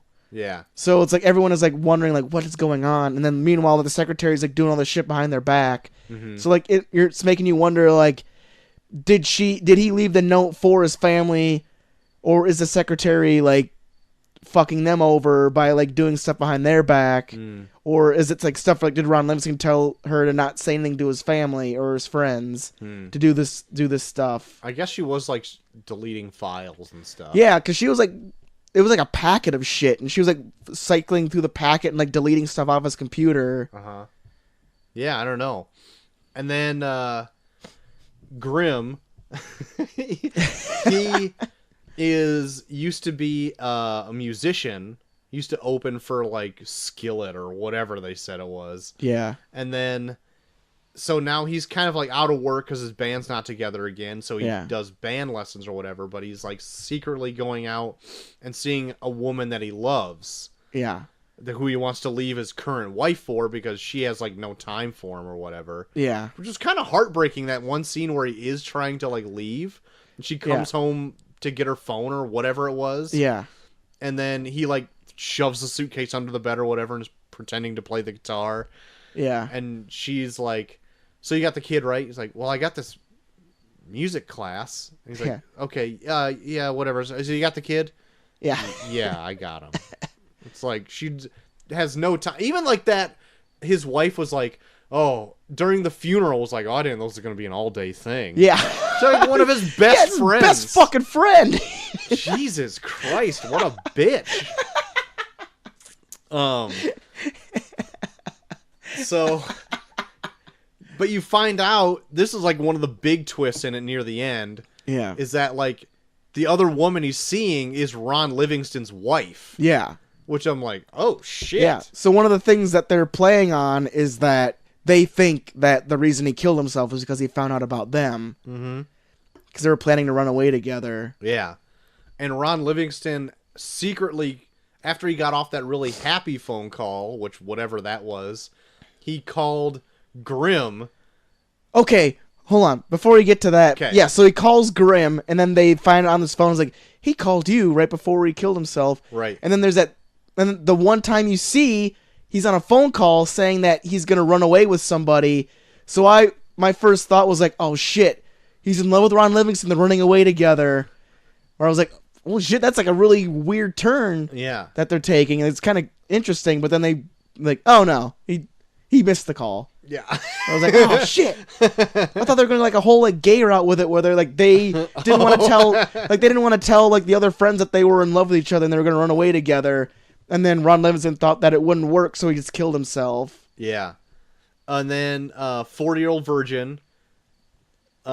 He is really, he has depression, and it's just so happens that breast cancer guy, the new chick that he's with from the support group, is a psychologist that can deal with depression. And so all these interwoven stories, I thought was like really well done. Yeah, they could really, like, this is kind of like what kind of reminded me of like Single Parents, where it's like everyone has like their role to play that they can really focus on in certain episodes and really draw it out to like really make a good, like a strong series out of it. Yeah. And this is definitely one of those too, where everyone has some shit going on, where I kind of want to see what happens to everybody at this point. Me too. Because everyone has some shit going on where you're like, fuck. Yeah. Yeah. It was all equally dished. All the shit was equally dished to everybody. Even psychologist chick is like not going to her treatments anymore for breast cancer, so it might be back. Yeah. Because like she's getting like fucking voicemails from her doctor saying that she hasn't been in for any of her checkups lately. Where you're like, shit, so does she have it? Is she on the verge of death too? Yeah. Like, the fuck's happening? It's out of control, man. Yeah. So I'm really curious to check it out. To see, like, this is probably, out of all of them, this might be the one for sure that I'm going to keep watching. Yeah, and I, just the last note on it is that it's kind of when I started out on, I really like that they're a group of guys who genuinely love each other, but, like, they're not, even though they're, like, can take jabs here and there, it's not like a comedy where they're just always making shit out of each other. Yeah. They, like, genuinely are great guys. Yeah. All together. And like maybe it's just the age I'm at. I'm like, man, that's great to see. These guys just liking each other and just like being buds. Oh yeah. And not just fucking Big Bang Theory talking shit to each other or whatever. Yeah. Not that they're even the same remotely, but no. But yeah, they do feel like a genuine friendship, even down to where like one of them brings up where it's like, we really don't like talk that deep about shit, which I have plenty of friendships like that. Like even like unless it's like something super important, like we really don't get like super deep. No. So it's just one of those things where it's like if we need to talk about it, we talk about it, but if we don't, we just try and enjoy each other's company, and that's what right. that's what this friend group feels like. Yeah. Like you're not one of those ones where it's like you don't have to have a fucking like sit down like okay, we need to have like a talk. Right. Like they actually just feel like we all fucking love the Bruins. We go to Bruins games together, and while going to these Bruins games, we found out we actually like each other a lot. Yeah. Go Bees. Go Bees! So that's A Million Little Things. Surprising entry. Yeah, out of all of them, I did not expect to like this one as much as I did. Yeah. There you have it. I'll pick the next one here. Do it, Troy. I'm going to just get The Manifest. Okay. Out of the way here. Okay. So this one, Do you want to try and explain this? Go ahead. Go ahead. Okay. Well, it's a family that is traveling from, was it Hawaii? It was from some island or something. I don't know. To New York. And, so, three of the family members decide to go on another flight because the other one is full to get like $400 or something. But that flight ends up hitting turbulence on the way back to New York. And when they land, they find out that this plane just went missing 5.5 years ago, and they're just now landing. So so you're following like these three family members and all of the trials and tribulations or positives that might have come out of this strange occurrence. And meanwhile, them hearing voices and shit too. Yes, exactly. This one struck me as very Damon Lindelofian as it started out, which you have this kind of like supernatural thing happening, and then a mystery kind of is going to unfold from here. Yeah. But they're not sure what's happened, how it's going to happen. Oh, this one strikes like I remember seeing Lost. I was more interested in Lost than I was with this, because with Lost, they had enough things in it where you could see like certain breadcrumbs to different plot threads that were going to go on in the future. In this, it felt like they just did shit that it could be anything. Yeah. The whole fucking time. I was the first 20 minutes, I would say, I was fairly intrigued by. Yeah. Because I'm like, where is this going to go? And then, like, at the farther that it went on, the less interested I became. Yeah. And the way it's written, too. I can usually tell a lot about a show based on, like, how they write the dialogue for characters. Uh-huh. And some of the dialogue in this is, like, so... makes you feel like the dumbest person ever.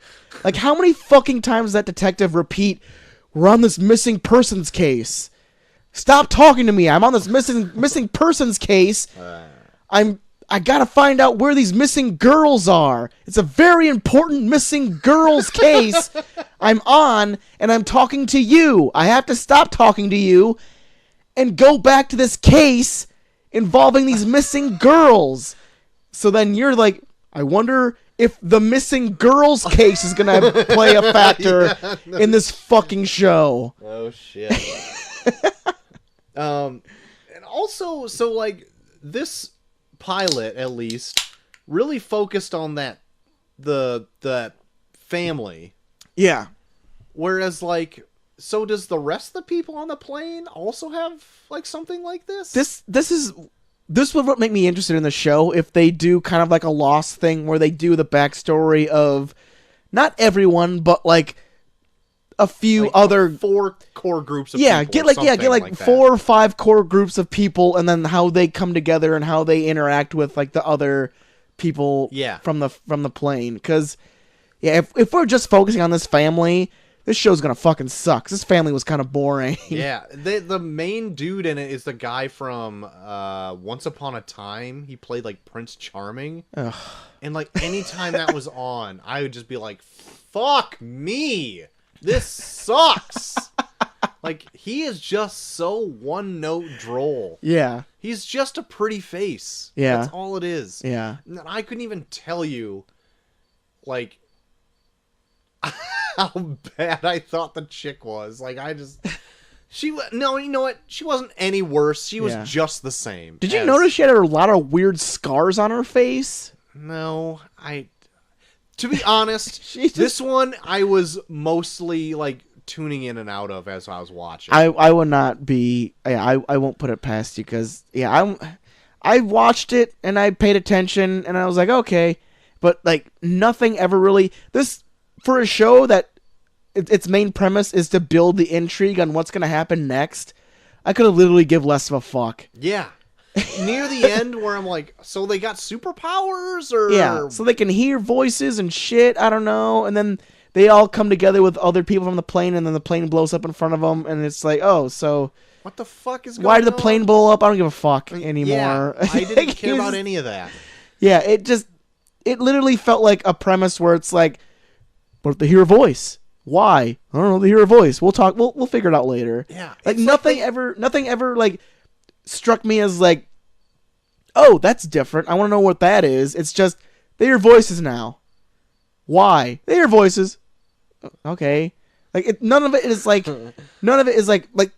going back to like A Million Little Things. It's like you have that packet that he left for the secretary. So it's like, oh shit, now I'm intrigued on what's in that packet. Like what is she doing that's based on that packet? Like, you have something to focus on to, like, we're going to find out what that packet says somewhere down the line.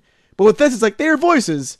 It's like, well, you can literally make up anything for that. That's what I was going to say. Like, in A Million Little Things, it's like something tangible that you want to know what it is. Yeah. But this is like, it's like they're just making it up as they go. Yeah, it's pretty like, much. I'm just going to take Lost, and then we're going to kind of make them have superpowers, so it's going to be like Lost meets Heroes. It's going to be 2006 all over again. Yeah.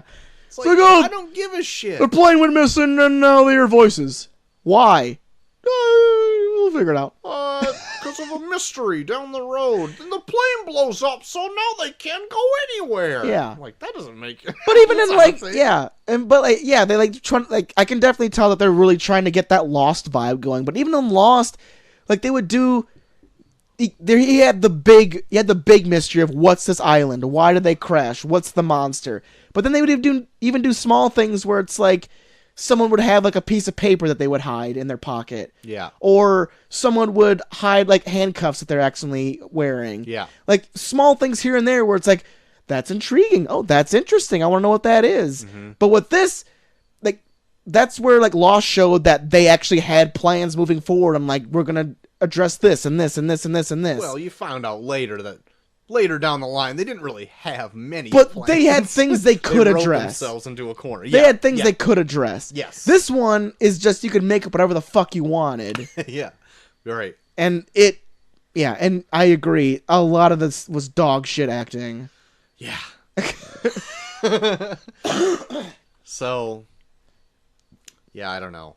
Yeah, I'm not gonna watch The Manifest. I will be intrigued more if they do, on the next episode, focus on different people of the plane. Yeah, if they do like a thing where they focus on like another episode is just a completely other family or completely other like group of people. Yeah.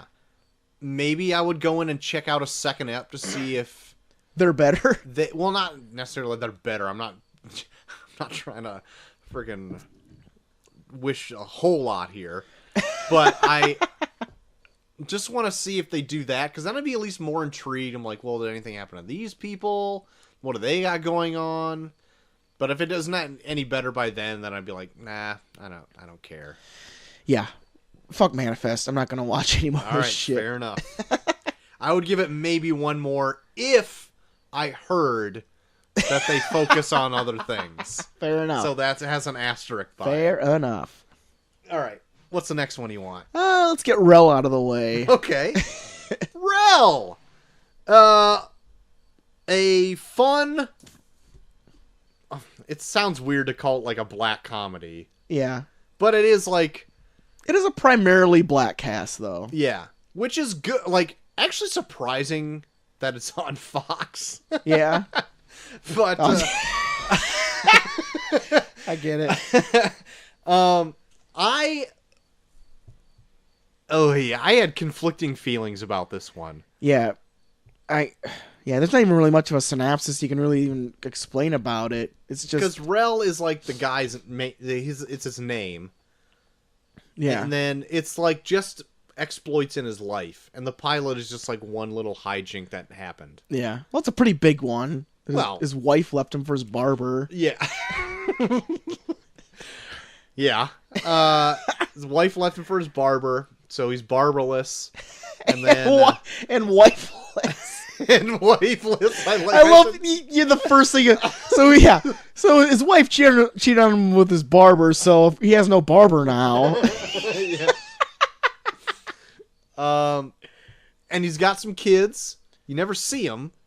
He has one kid, I think, doesn't he? I think it's just one kid. or two. I don't remember.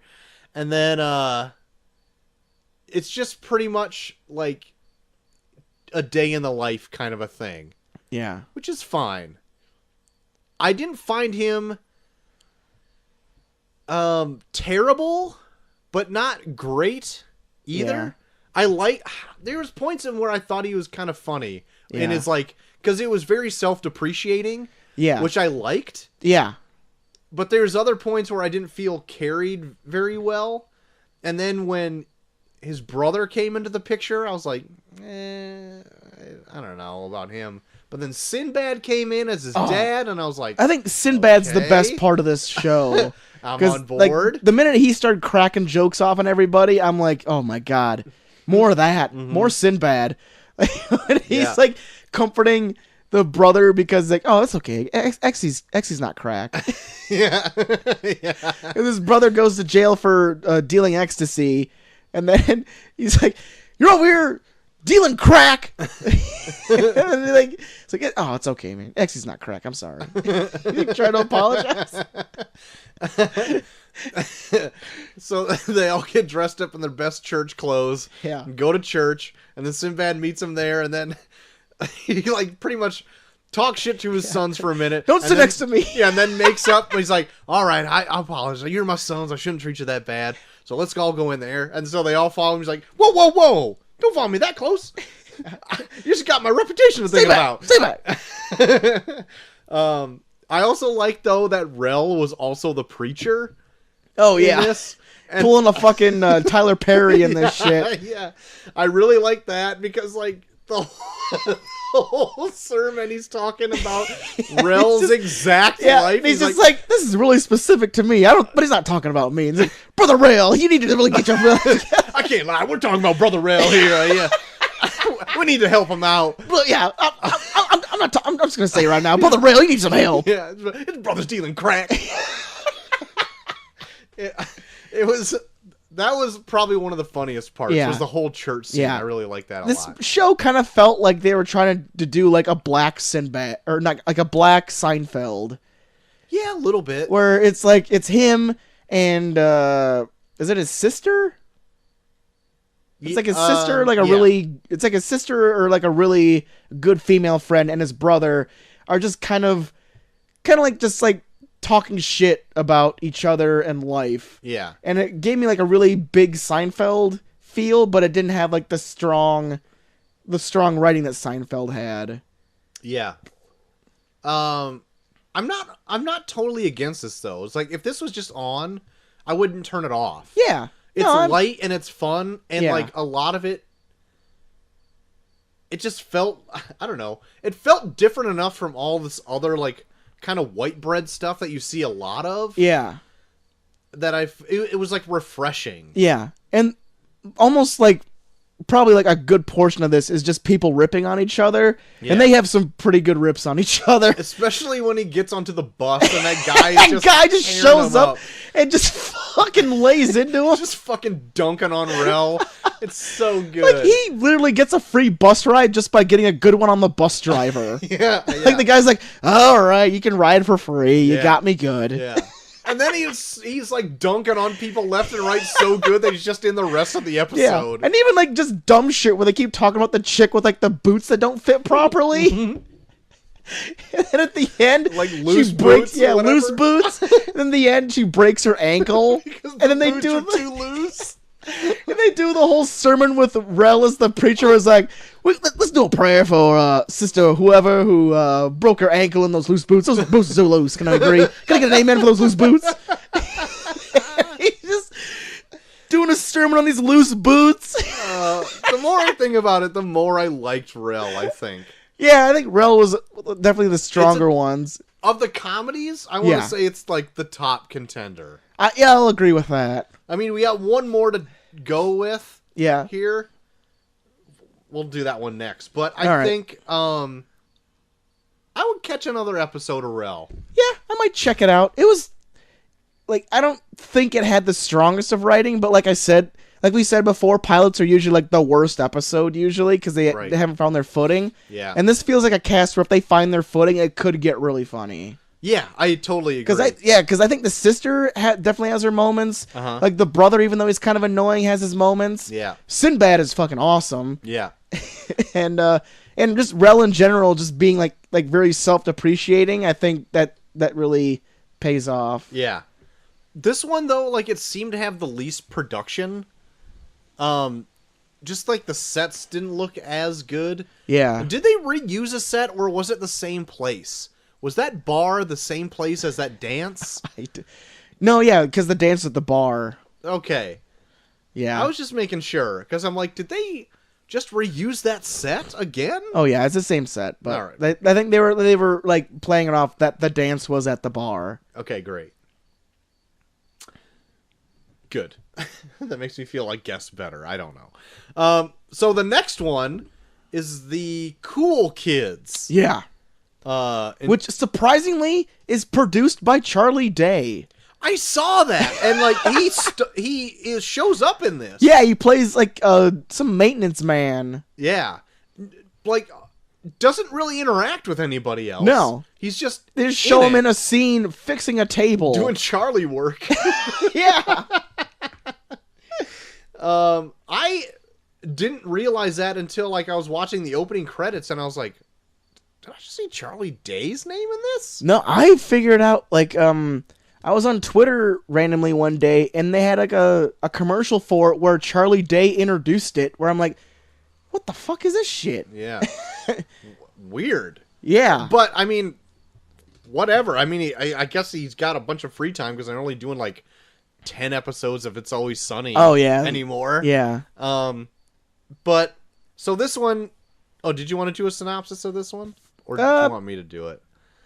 Yeah, I'll do it. It's basically 3 guys at a retirement home are like talking over the loss of like the 4th member of their group when a woman steps in to take his place, and then they like try and like get her to prove herself, and then hijinks ensue. Yeah.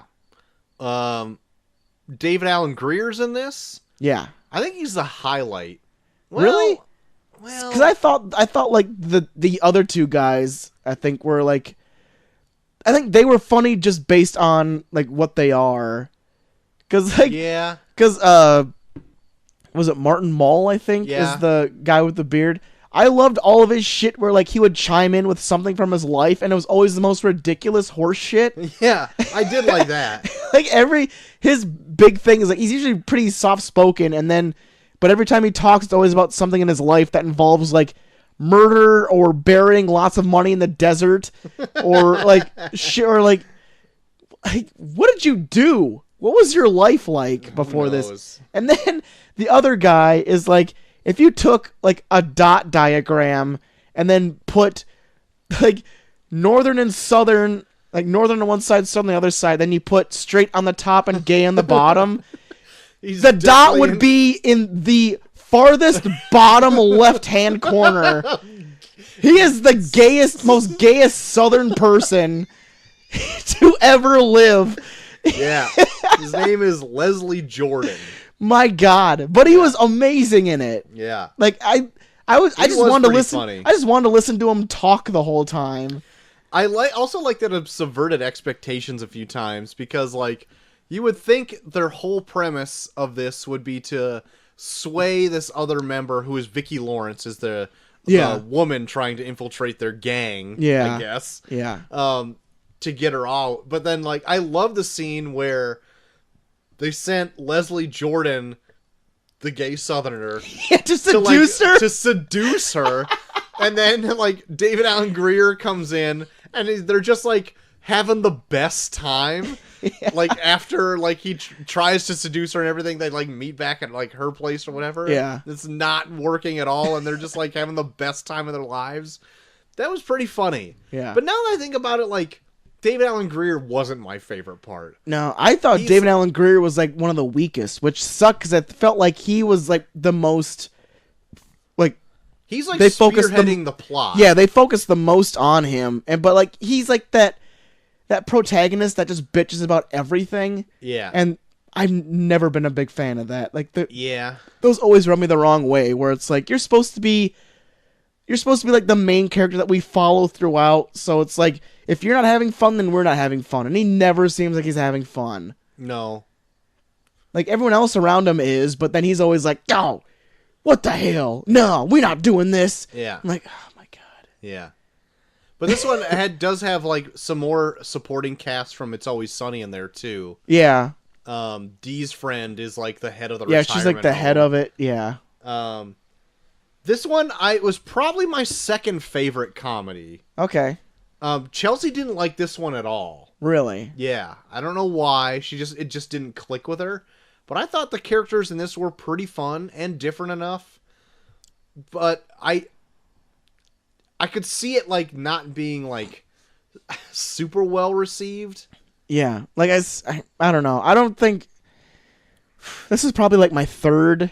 Because the comedies? Yeah, my third favorite out of the comedies. Oh, okay. Just because like I think the only people that really stuck out to me that I liked were Martin Mull and Leslie Jordan is his name. Yeah, I like those two just because Leslie Jordan was just a fucking like riot, and then like Martin Mull would just like tune in with his fucking ridiculous quotes from his life. Yeah. But everyone else is just, I don't know. David Alan Grier was just kind of a fucking grumpy Gus the whole time. Vicki Lawrence would just do shit where she would just like smile and be like, hey, ain't I a cut up? Hey, what do you think about me? Yeah. I'm doing this. Aren't I just the best? I'm like, oh my God. No. And then everyone else just kind of felt like they were like really hamming it up. Like even Dee's friend, she was just like, you guys are acting crazy. What? you're making me tear my hair out almost. Or I'm like, oh. So I'm like, Yeah. okay, this is like super over the top. Yeah. But I don't know. I mean, it was fine. I definitely had some laughs in there. Me too. But I don't think it struck a chord with me as much as the other two comedies that we talked about that I liked. Single Parents and Rel. Okay. I still think I Feel Bad is the worst. Okay. So far, for the comedy ones, I think I liked Rel the most, then Cool Kids, then I Feel Bad, and Single Parents was the worst one for me. Yeah. But, so yeah, Cool Kids kind of fell in my enjoyment level to the point where it was just like riding that line where I had points of like things that I chuckled at. So, like, I could easily forget that it exists. Yeah. Yeah. And everything. So the other two that are below that line are just Bad. Bad. But because of that, I really don't have anything else to say about Cool Kids other than what we've already said already. Yeah, there's really not a lot to it. It's going to be like kind of like a hijinks of the week, kind of like a thing. It is. It's just, I don't know. I don't think David Alan Grier holds like that like leader of the group thing enough. Like he comes off too he comes off too hokey and he comes off like too angry. But I do like that though. Vicki Lawrence is like a point of contention for him because like she is also like not even trying, but also like slowly becoming like the other leader. Yeah, I think so. I kind of like how they will butt heads. Yeah, I think that's the problem with this pilot is that she doesn't really show up that much in this. No, a lot of it is just the three of them like avoiding her or like trying to figure out how to like get a proper party for this like fallen friend of theirs. Yeah. And then she like shows up here and there like, you guys should do this. Oh, shut up, you. And then they like run away. Shut up, you bitch. Yeah. Yeah. And then they just like run away and stuff. So like I would like to see like another episode to see like what Vicki Lawrence adds to the group now that she's a full-fledged member of it. Yeah. Yeah. So yeah, I don't know. I would maybe not watch another, or maybe watch another one of these. Maybe. Just out of curiosity to see if it picks up from what it was. Yeah, but I wouldn't like finish a season of this. I don't think. No. Just out of curiosity, catch like 1 or 2 eps.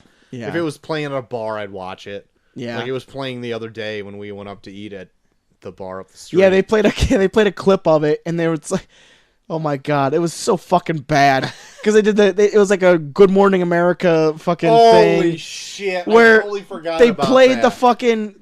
they played the fucking clip of the urn falling off the table and crashing, and they go back to the host, and it literally looked like the fucking female host was gonna piss her pants.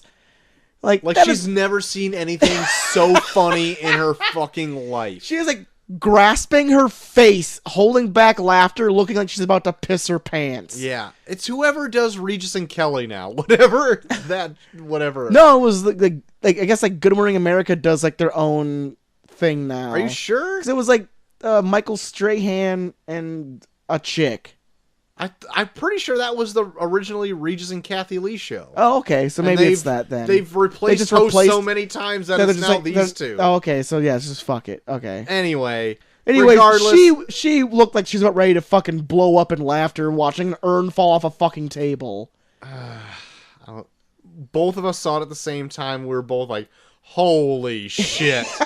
What a fucking terrible acting job. And this is before we saw this too, so we're just like, oh shit, what are we getting into? Yeah. We didn't even get to see the prep that you tried to see Charlie Day fix that table. Yeah. It totally pays off. Yeah, he fucked up the table. Fuck. Goddamn Charlie Day. Fuck. It would be a really cool ongoing gag if Charlie Day just causes the plot to go on based on the shit that he doesn't fix properly. That would be pretty great. He has like a 2-minute cameo in every episode. Yeah, he's a 2-minute cameo where he just tries to fix something, and then that breaking leads to the plot of the of the show. Gold. I think that's great. That's a great idea. Then he never interacts with anybody. Put it in. Hire us. Yeah, we're ready for that money. Give us that money. The last one is one I actually finished today. Oh, really? I watched it right as I got home. New Amsterdam. Yeah. Another drama. Yeah. This, Medical drama, because we don't have enough of those. Right. This one is... Let me just give it the synopsis. Okay. So there's this public hospital in New York City. Yeah.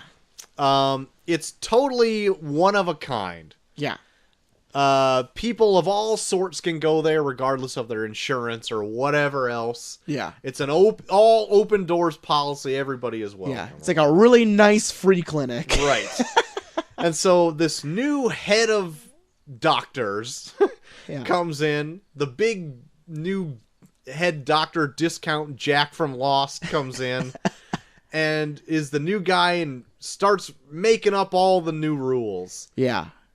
And a lot of them I would really have to have a point of contention. Is like, I think you're breaking some laws here. Just throwing it off the bat. I know you're trying to do what's good for mankind here, but you're breaking the law. And I feel like nobody is saying that to him. But, so this was... Oh, this one was so fucking weird to me. Yeah, I felt like this one tried to do way too much. Yeah. Because they literally are jumping through so many different branches of this hospital that you never really feel anything for anyone. Granted, this one was one of the hour pilots, but like I think they started like 5 or 6 different plot threads. Yeah. In this episode. And they end them all too. Well, no. They end like there was like ones where it's like, oh shit, maybe they'll carry this one on. But they end a lot of them. Yeah. There's like they end the one with like the chick with cancer, and they end the one with the orphan chick. Well, that one I'm wondering if it's going to come back. Really?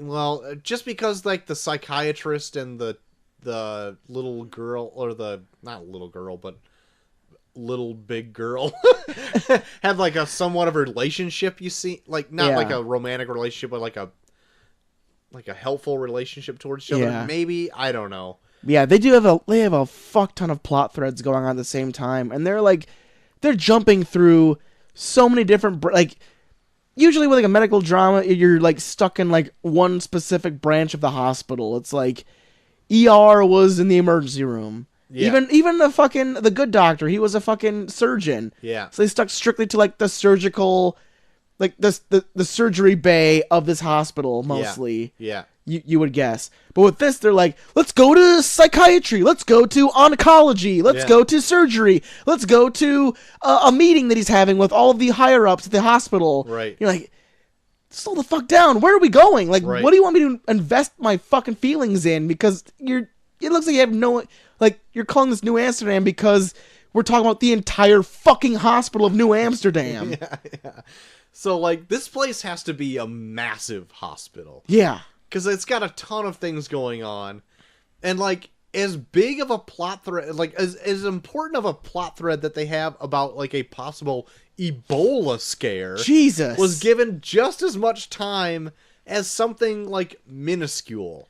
Yeah. And I'm just like, what the fuck is happening? Yeah. I feel like this should be more important, because not only did the Ebola scare also warrant an FBI and CIA terrorist inquisition. It's like, how is this as important as the two doctors trying to bang each other?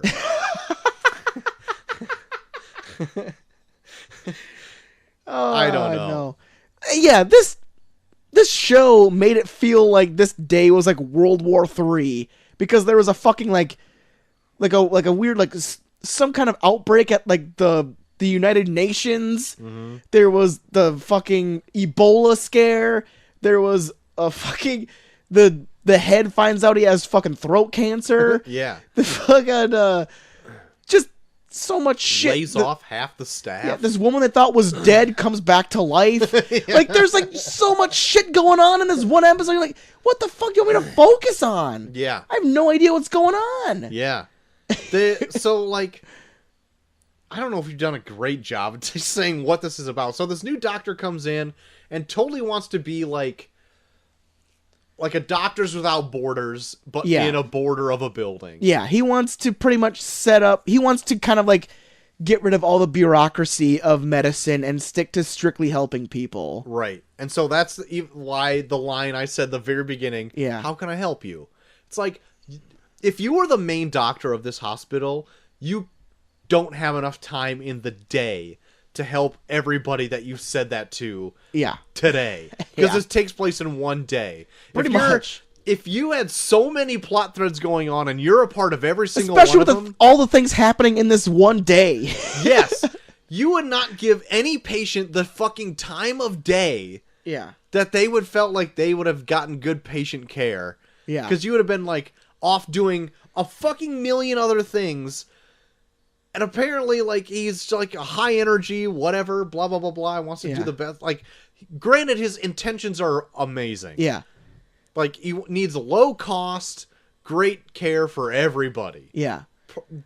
Great. You're a saint. Yeah. Or whatever. See, I don't, like, I think I would like the show a lot more if they did try to stick to more of like the political jargon stuff in it, because granted, like, it's a medical drama, they have to do medicine in it. Yeah. But a lot of the more interesting stuff that I found in it was him actually trying to rebuild this hospital, in like trying to separate like the cancer that is like capitalist bureaucracy. Like, I'm not gonna do anything unless I'm getting really like paid a fuck ton of money for it. Yeah. Trying to like cut that cancer away from the act of medicine, and then seeing if he can actually make it work without being stopped. Yeah. Because, like, he does feel like a character that has those, like, all the best intentions. Even when people are like, you know, you're probably going to get fired for this. And he's like, well, then I'll try and do as much as I can until I get fired. Yeah. Like, it's shit like that where it's like, sweet. Like, the country probably needs more people like you. Yeah.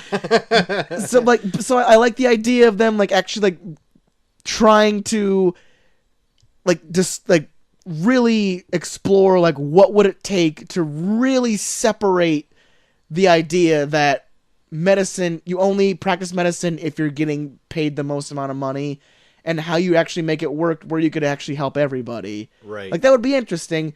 But then at the end of the day, they're like, well, we're a medical drama, we have to practice medicine. But they're practicing all medicine, all kinds of medicine, where it's like, you're not sticking to like something small, you're sticking to everything, and you're making everything enormous. Yeah. Where it's like, well, fuck, this one thing I'm interested in is buried in all of this bullshit of like I can't... this like post-apocalyptic type scenarios that you're fucking like exploring in this like kind of like weird medical political drama. I'm like, well, I don't know what the fuck to do now. I don't even know what to fucking focus on. Yeah.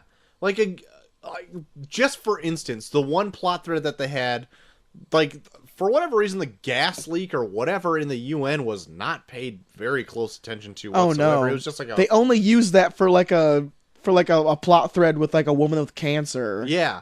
But I think that just there could have been one episode alone. Yeah. Because they could have totally went house on it and like found out like what her ailment was, taken like that good drama of like a amount of time, and then with that like UN stuff, try to have like a mystery behind that. And because like he helps like the Mexican diplomat, the diplomat was able to get these undocumented people back to Mexico, so they can see her family, because she got she's like dying of cancer. Yeah, she's dying of cancer. Yeah. So that could have been an entire 45 minutes, I feel like. Yeah. But the whole thing felt like the doctor running around is like, we need to get to this. Yeah, this. The doctor running around felt like my head during this fucking show. Yeah. Because it was just like, okay, well, wait. Oh, so she's an orphan and she doesn't... Oh, wait, we're done with that? Okay, we're going to this people? Okay, so we're going to this woman that has cancer. They thought she was dead, and now I was like, oh, wait, now we're going to this. Now we're talking to Martha from Doctor Who that wants to do interviews. Yeah. Okay, thank God it was Martha from Doctor Who. Because I thought it was, and I'm like, oh, shit. Maybe I'm wrong. I haven't seen Doctor Who in a while. I don't want to say it and like be wrong. But I'm having a hard time trying to figure out how this doctor is in all the places at the right time. Like, the only reason I can come up with is if he was on that plane from the Manifest and he can make clones of himself. That's his superpower. I know. He's constantly moving. And it's like... And he's always in the right place at the right time, too. Where it's like, oh, you guys need an answer for this? Here's the answer. Blah, blah, blah, blah, blah. Here, now do it. Yeah. It's like, oh, shit, he was right. Oh, man, I got a phone call? I better take that. Off to my next... Now I got to sprint to the fucking far east wing to the building. He's like this hospital's guardian angel. He just shows up when you need him the most. Yeah. But it's like, you can't show up everywhere all the time. Yeah. And also have throat cancer.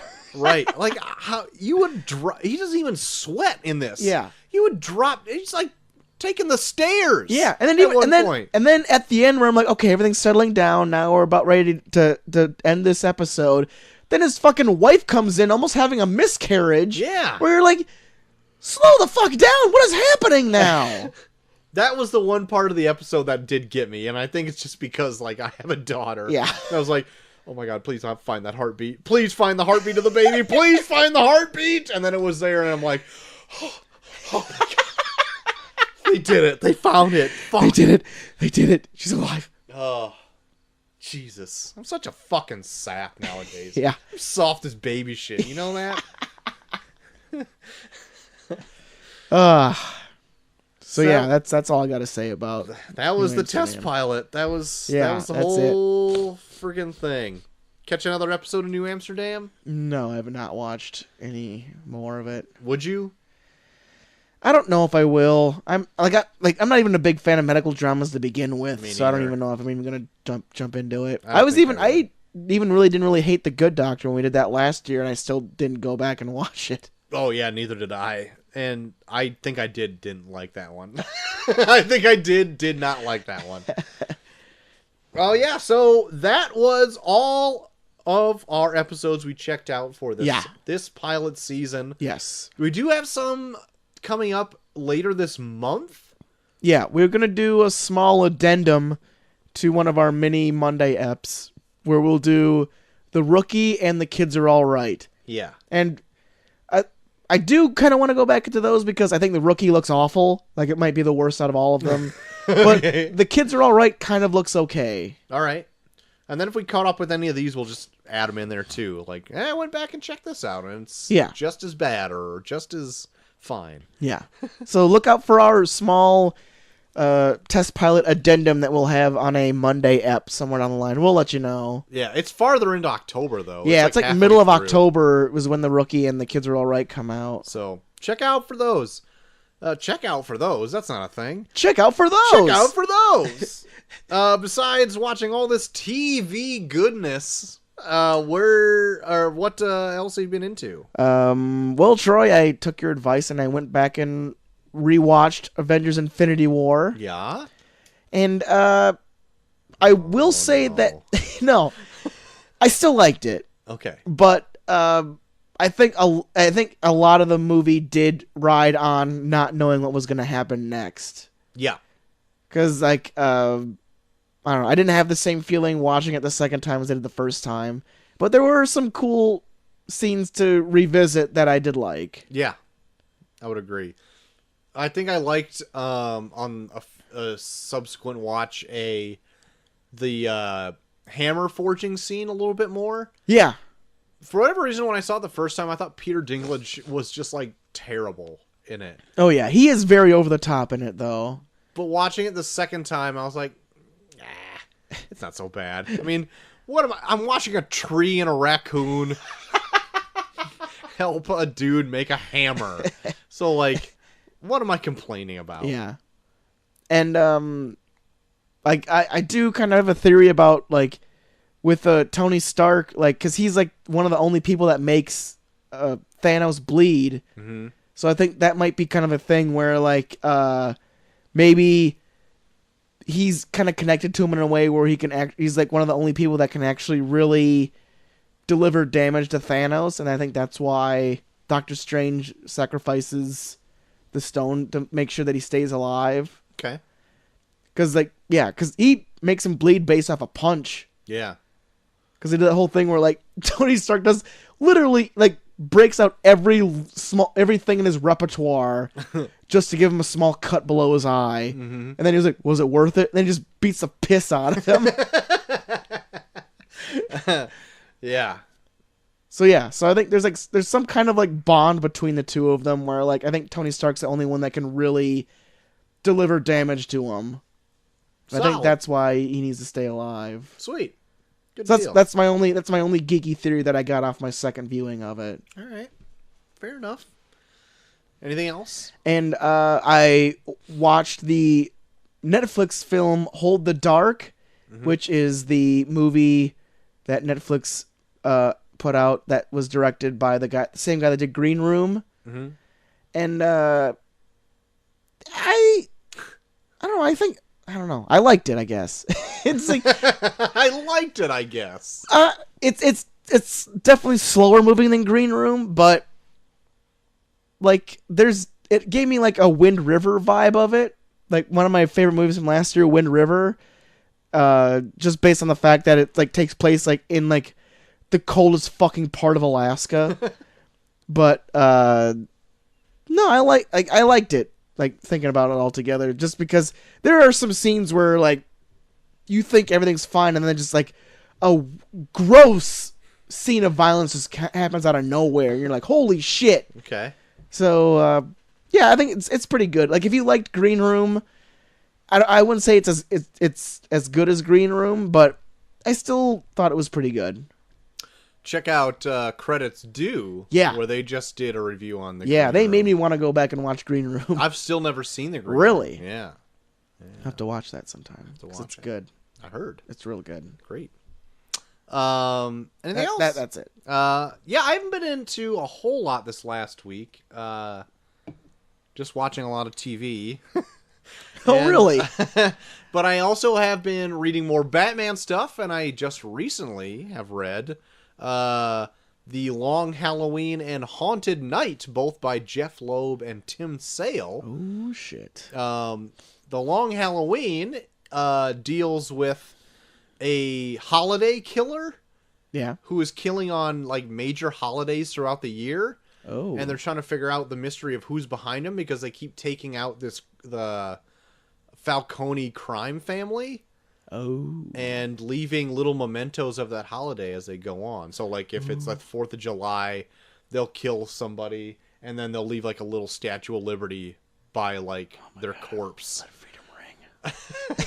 So, it was good. It was the first time I actually read it, and I was really intrigued. It also was, like, the birth of Two-Face in that book. Like, it does not till the end of the book where Harvey Dent actually turns into Two-Face. Oh, nice. Which is kind of cool, too. It's real good. And it's, like, not like a big supernatural story either. It's, like, just a low-level Batman crime story. Oh, cool. Which, like, crime families. Even though, like, Poison Ivy does show up and, like, Mad Hatter and, like, Scarecrow and all that. But they never, like, they don't play a huge part. It's, like, the Maroni and Falcone crime families. Oh, shit. Yeah. So it's pretty cool. And then Haunted Night is like actually a story that came out before Long Halloween. It doesn't tie in much at all, but it's just like another cool short Batman story by Jeff Loeb and Tim Sale, who are a great duo together. Hot damn. I'm going to say that's pretty much all I've been into this last week. Right on, Troy. All right, JT. Well, if people want to talk TV or anything entertainment with you, we're going to do so. They can find me at Bucky for Everyone on Twitter. Also, Bucky for Everyone on Instagram. And hey, we're not Bucky for Everyone on Snapchat, Troy. You can find me at Troy to the Max on Twitter. You can find both me and JT at Review Pod on Twitter. All of our episodes are uploaded onto Facebook.com/reviewreviewpod. Yes. And our hosting site for all of our new eps and our Quick Monday eps is reviewreviewpod.podbean.com. Oh, yeah. You don't want to listen there? No skin off our back, because we're pretty much on any other platform you can think of, such as Google Podcast, Stitcher, Spotify. We are on Alexa devices. We are everywhere out there. We're everywhere, babe. That's right, babe. You can even find us on YouTube if you so desire. If you got something long form to say, you can do so at reviewreviewpod@gmail.com. That's the show. That is the show for our Monday flashback. Since we talked about TV, we might as well do what everyone was doing last year around this time and play our part of the test pilot last year where we shit all over the Inhumans.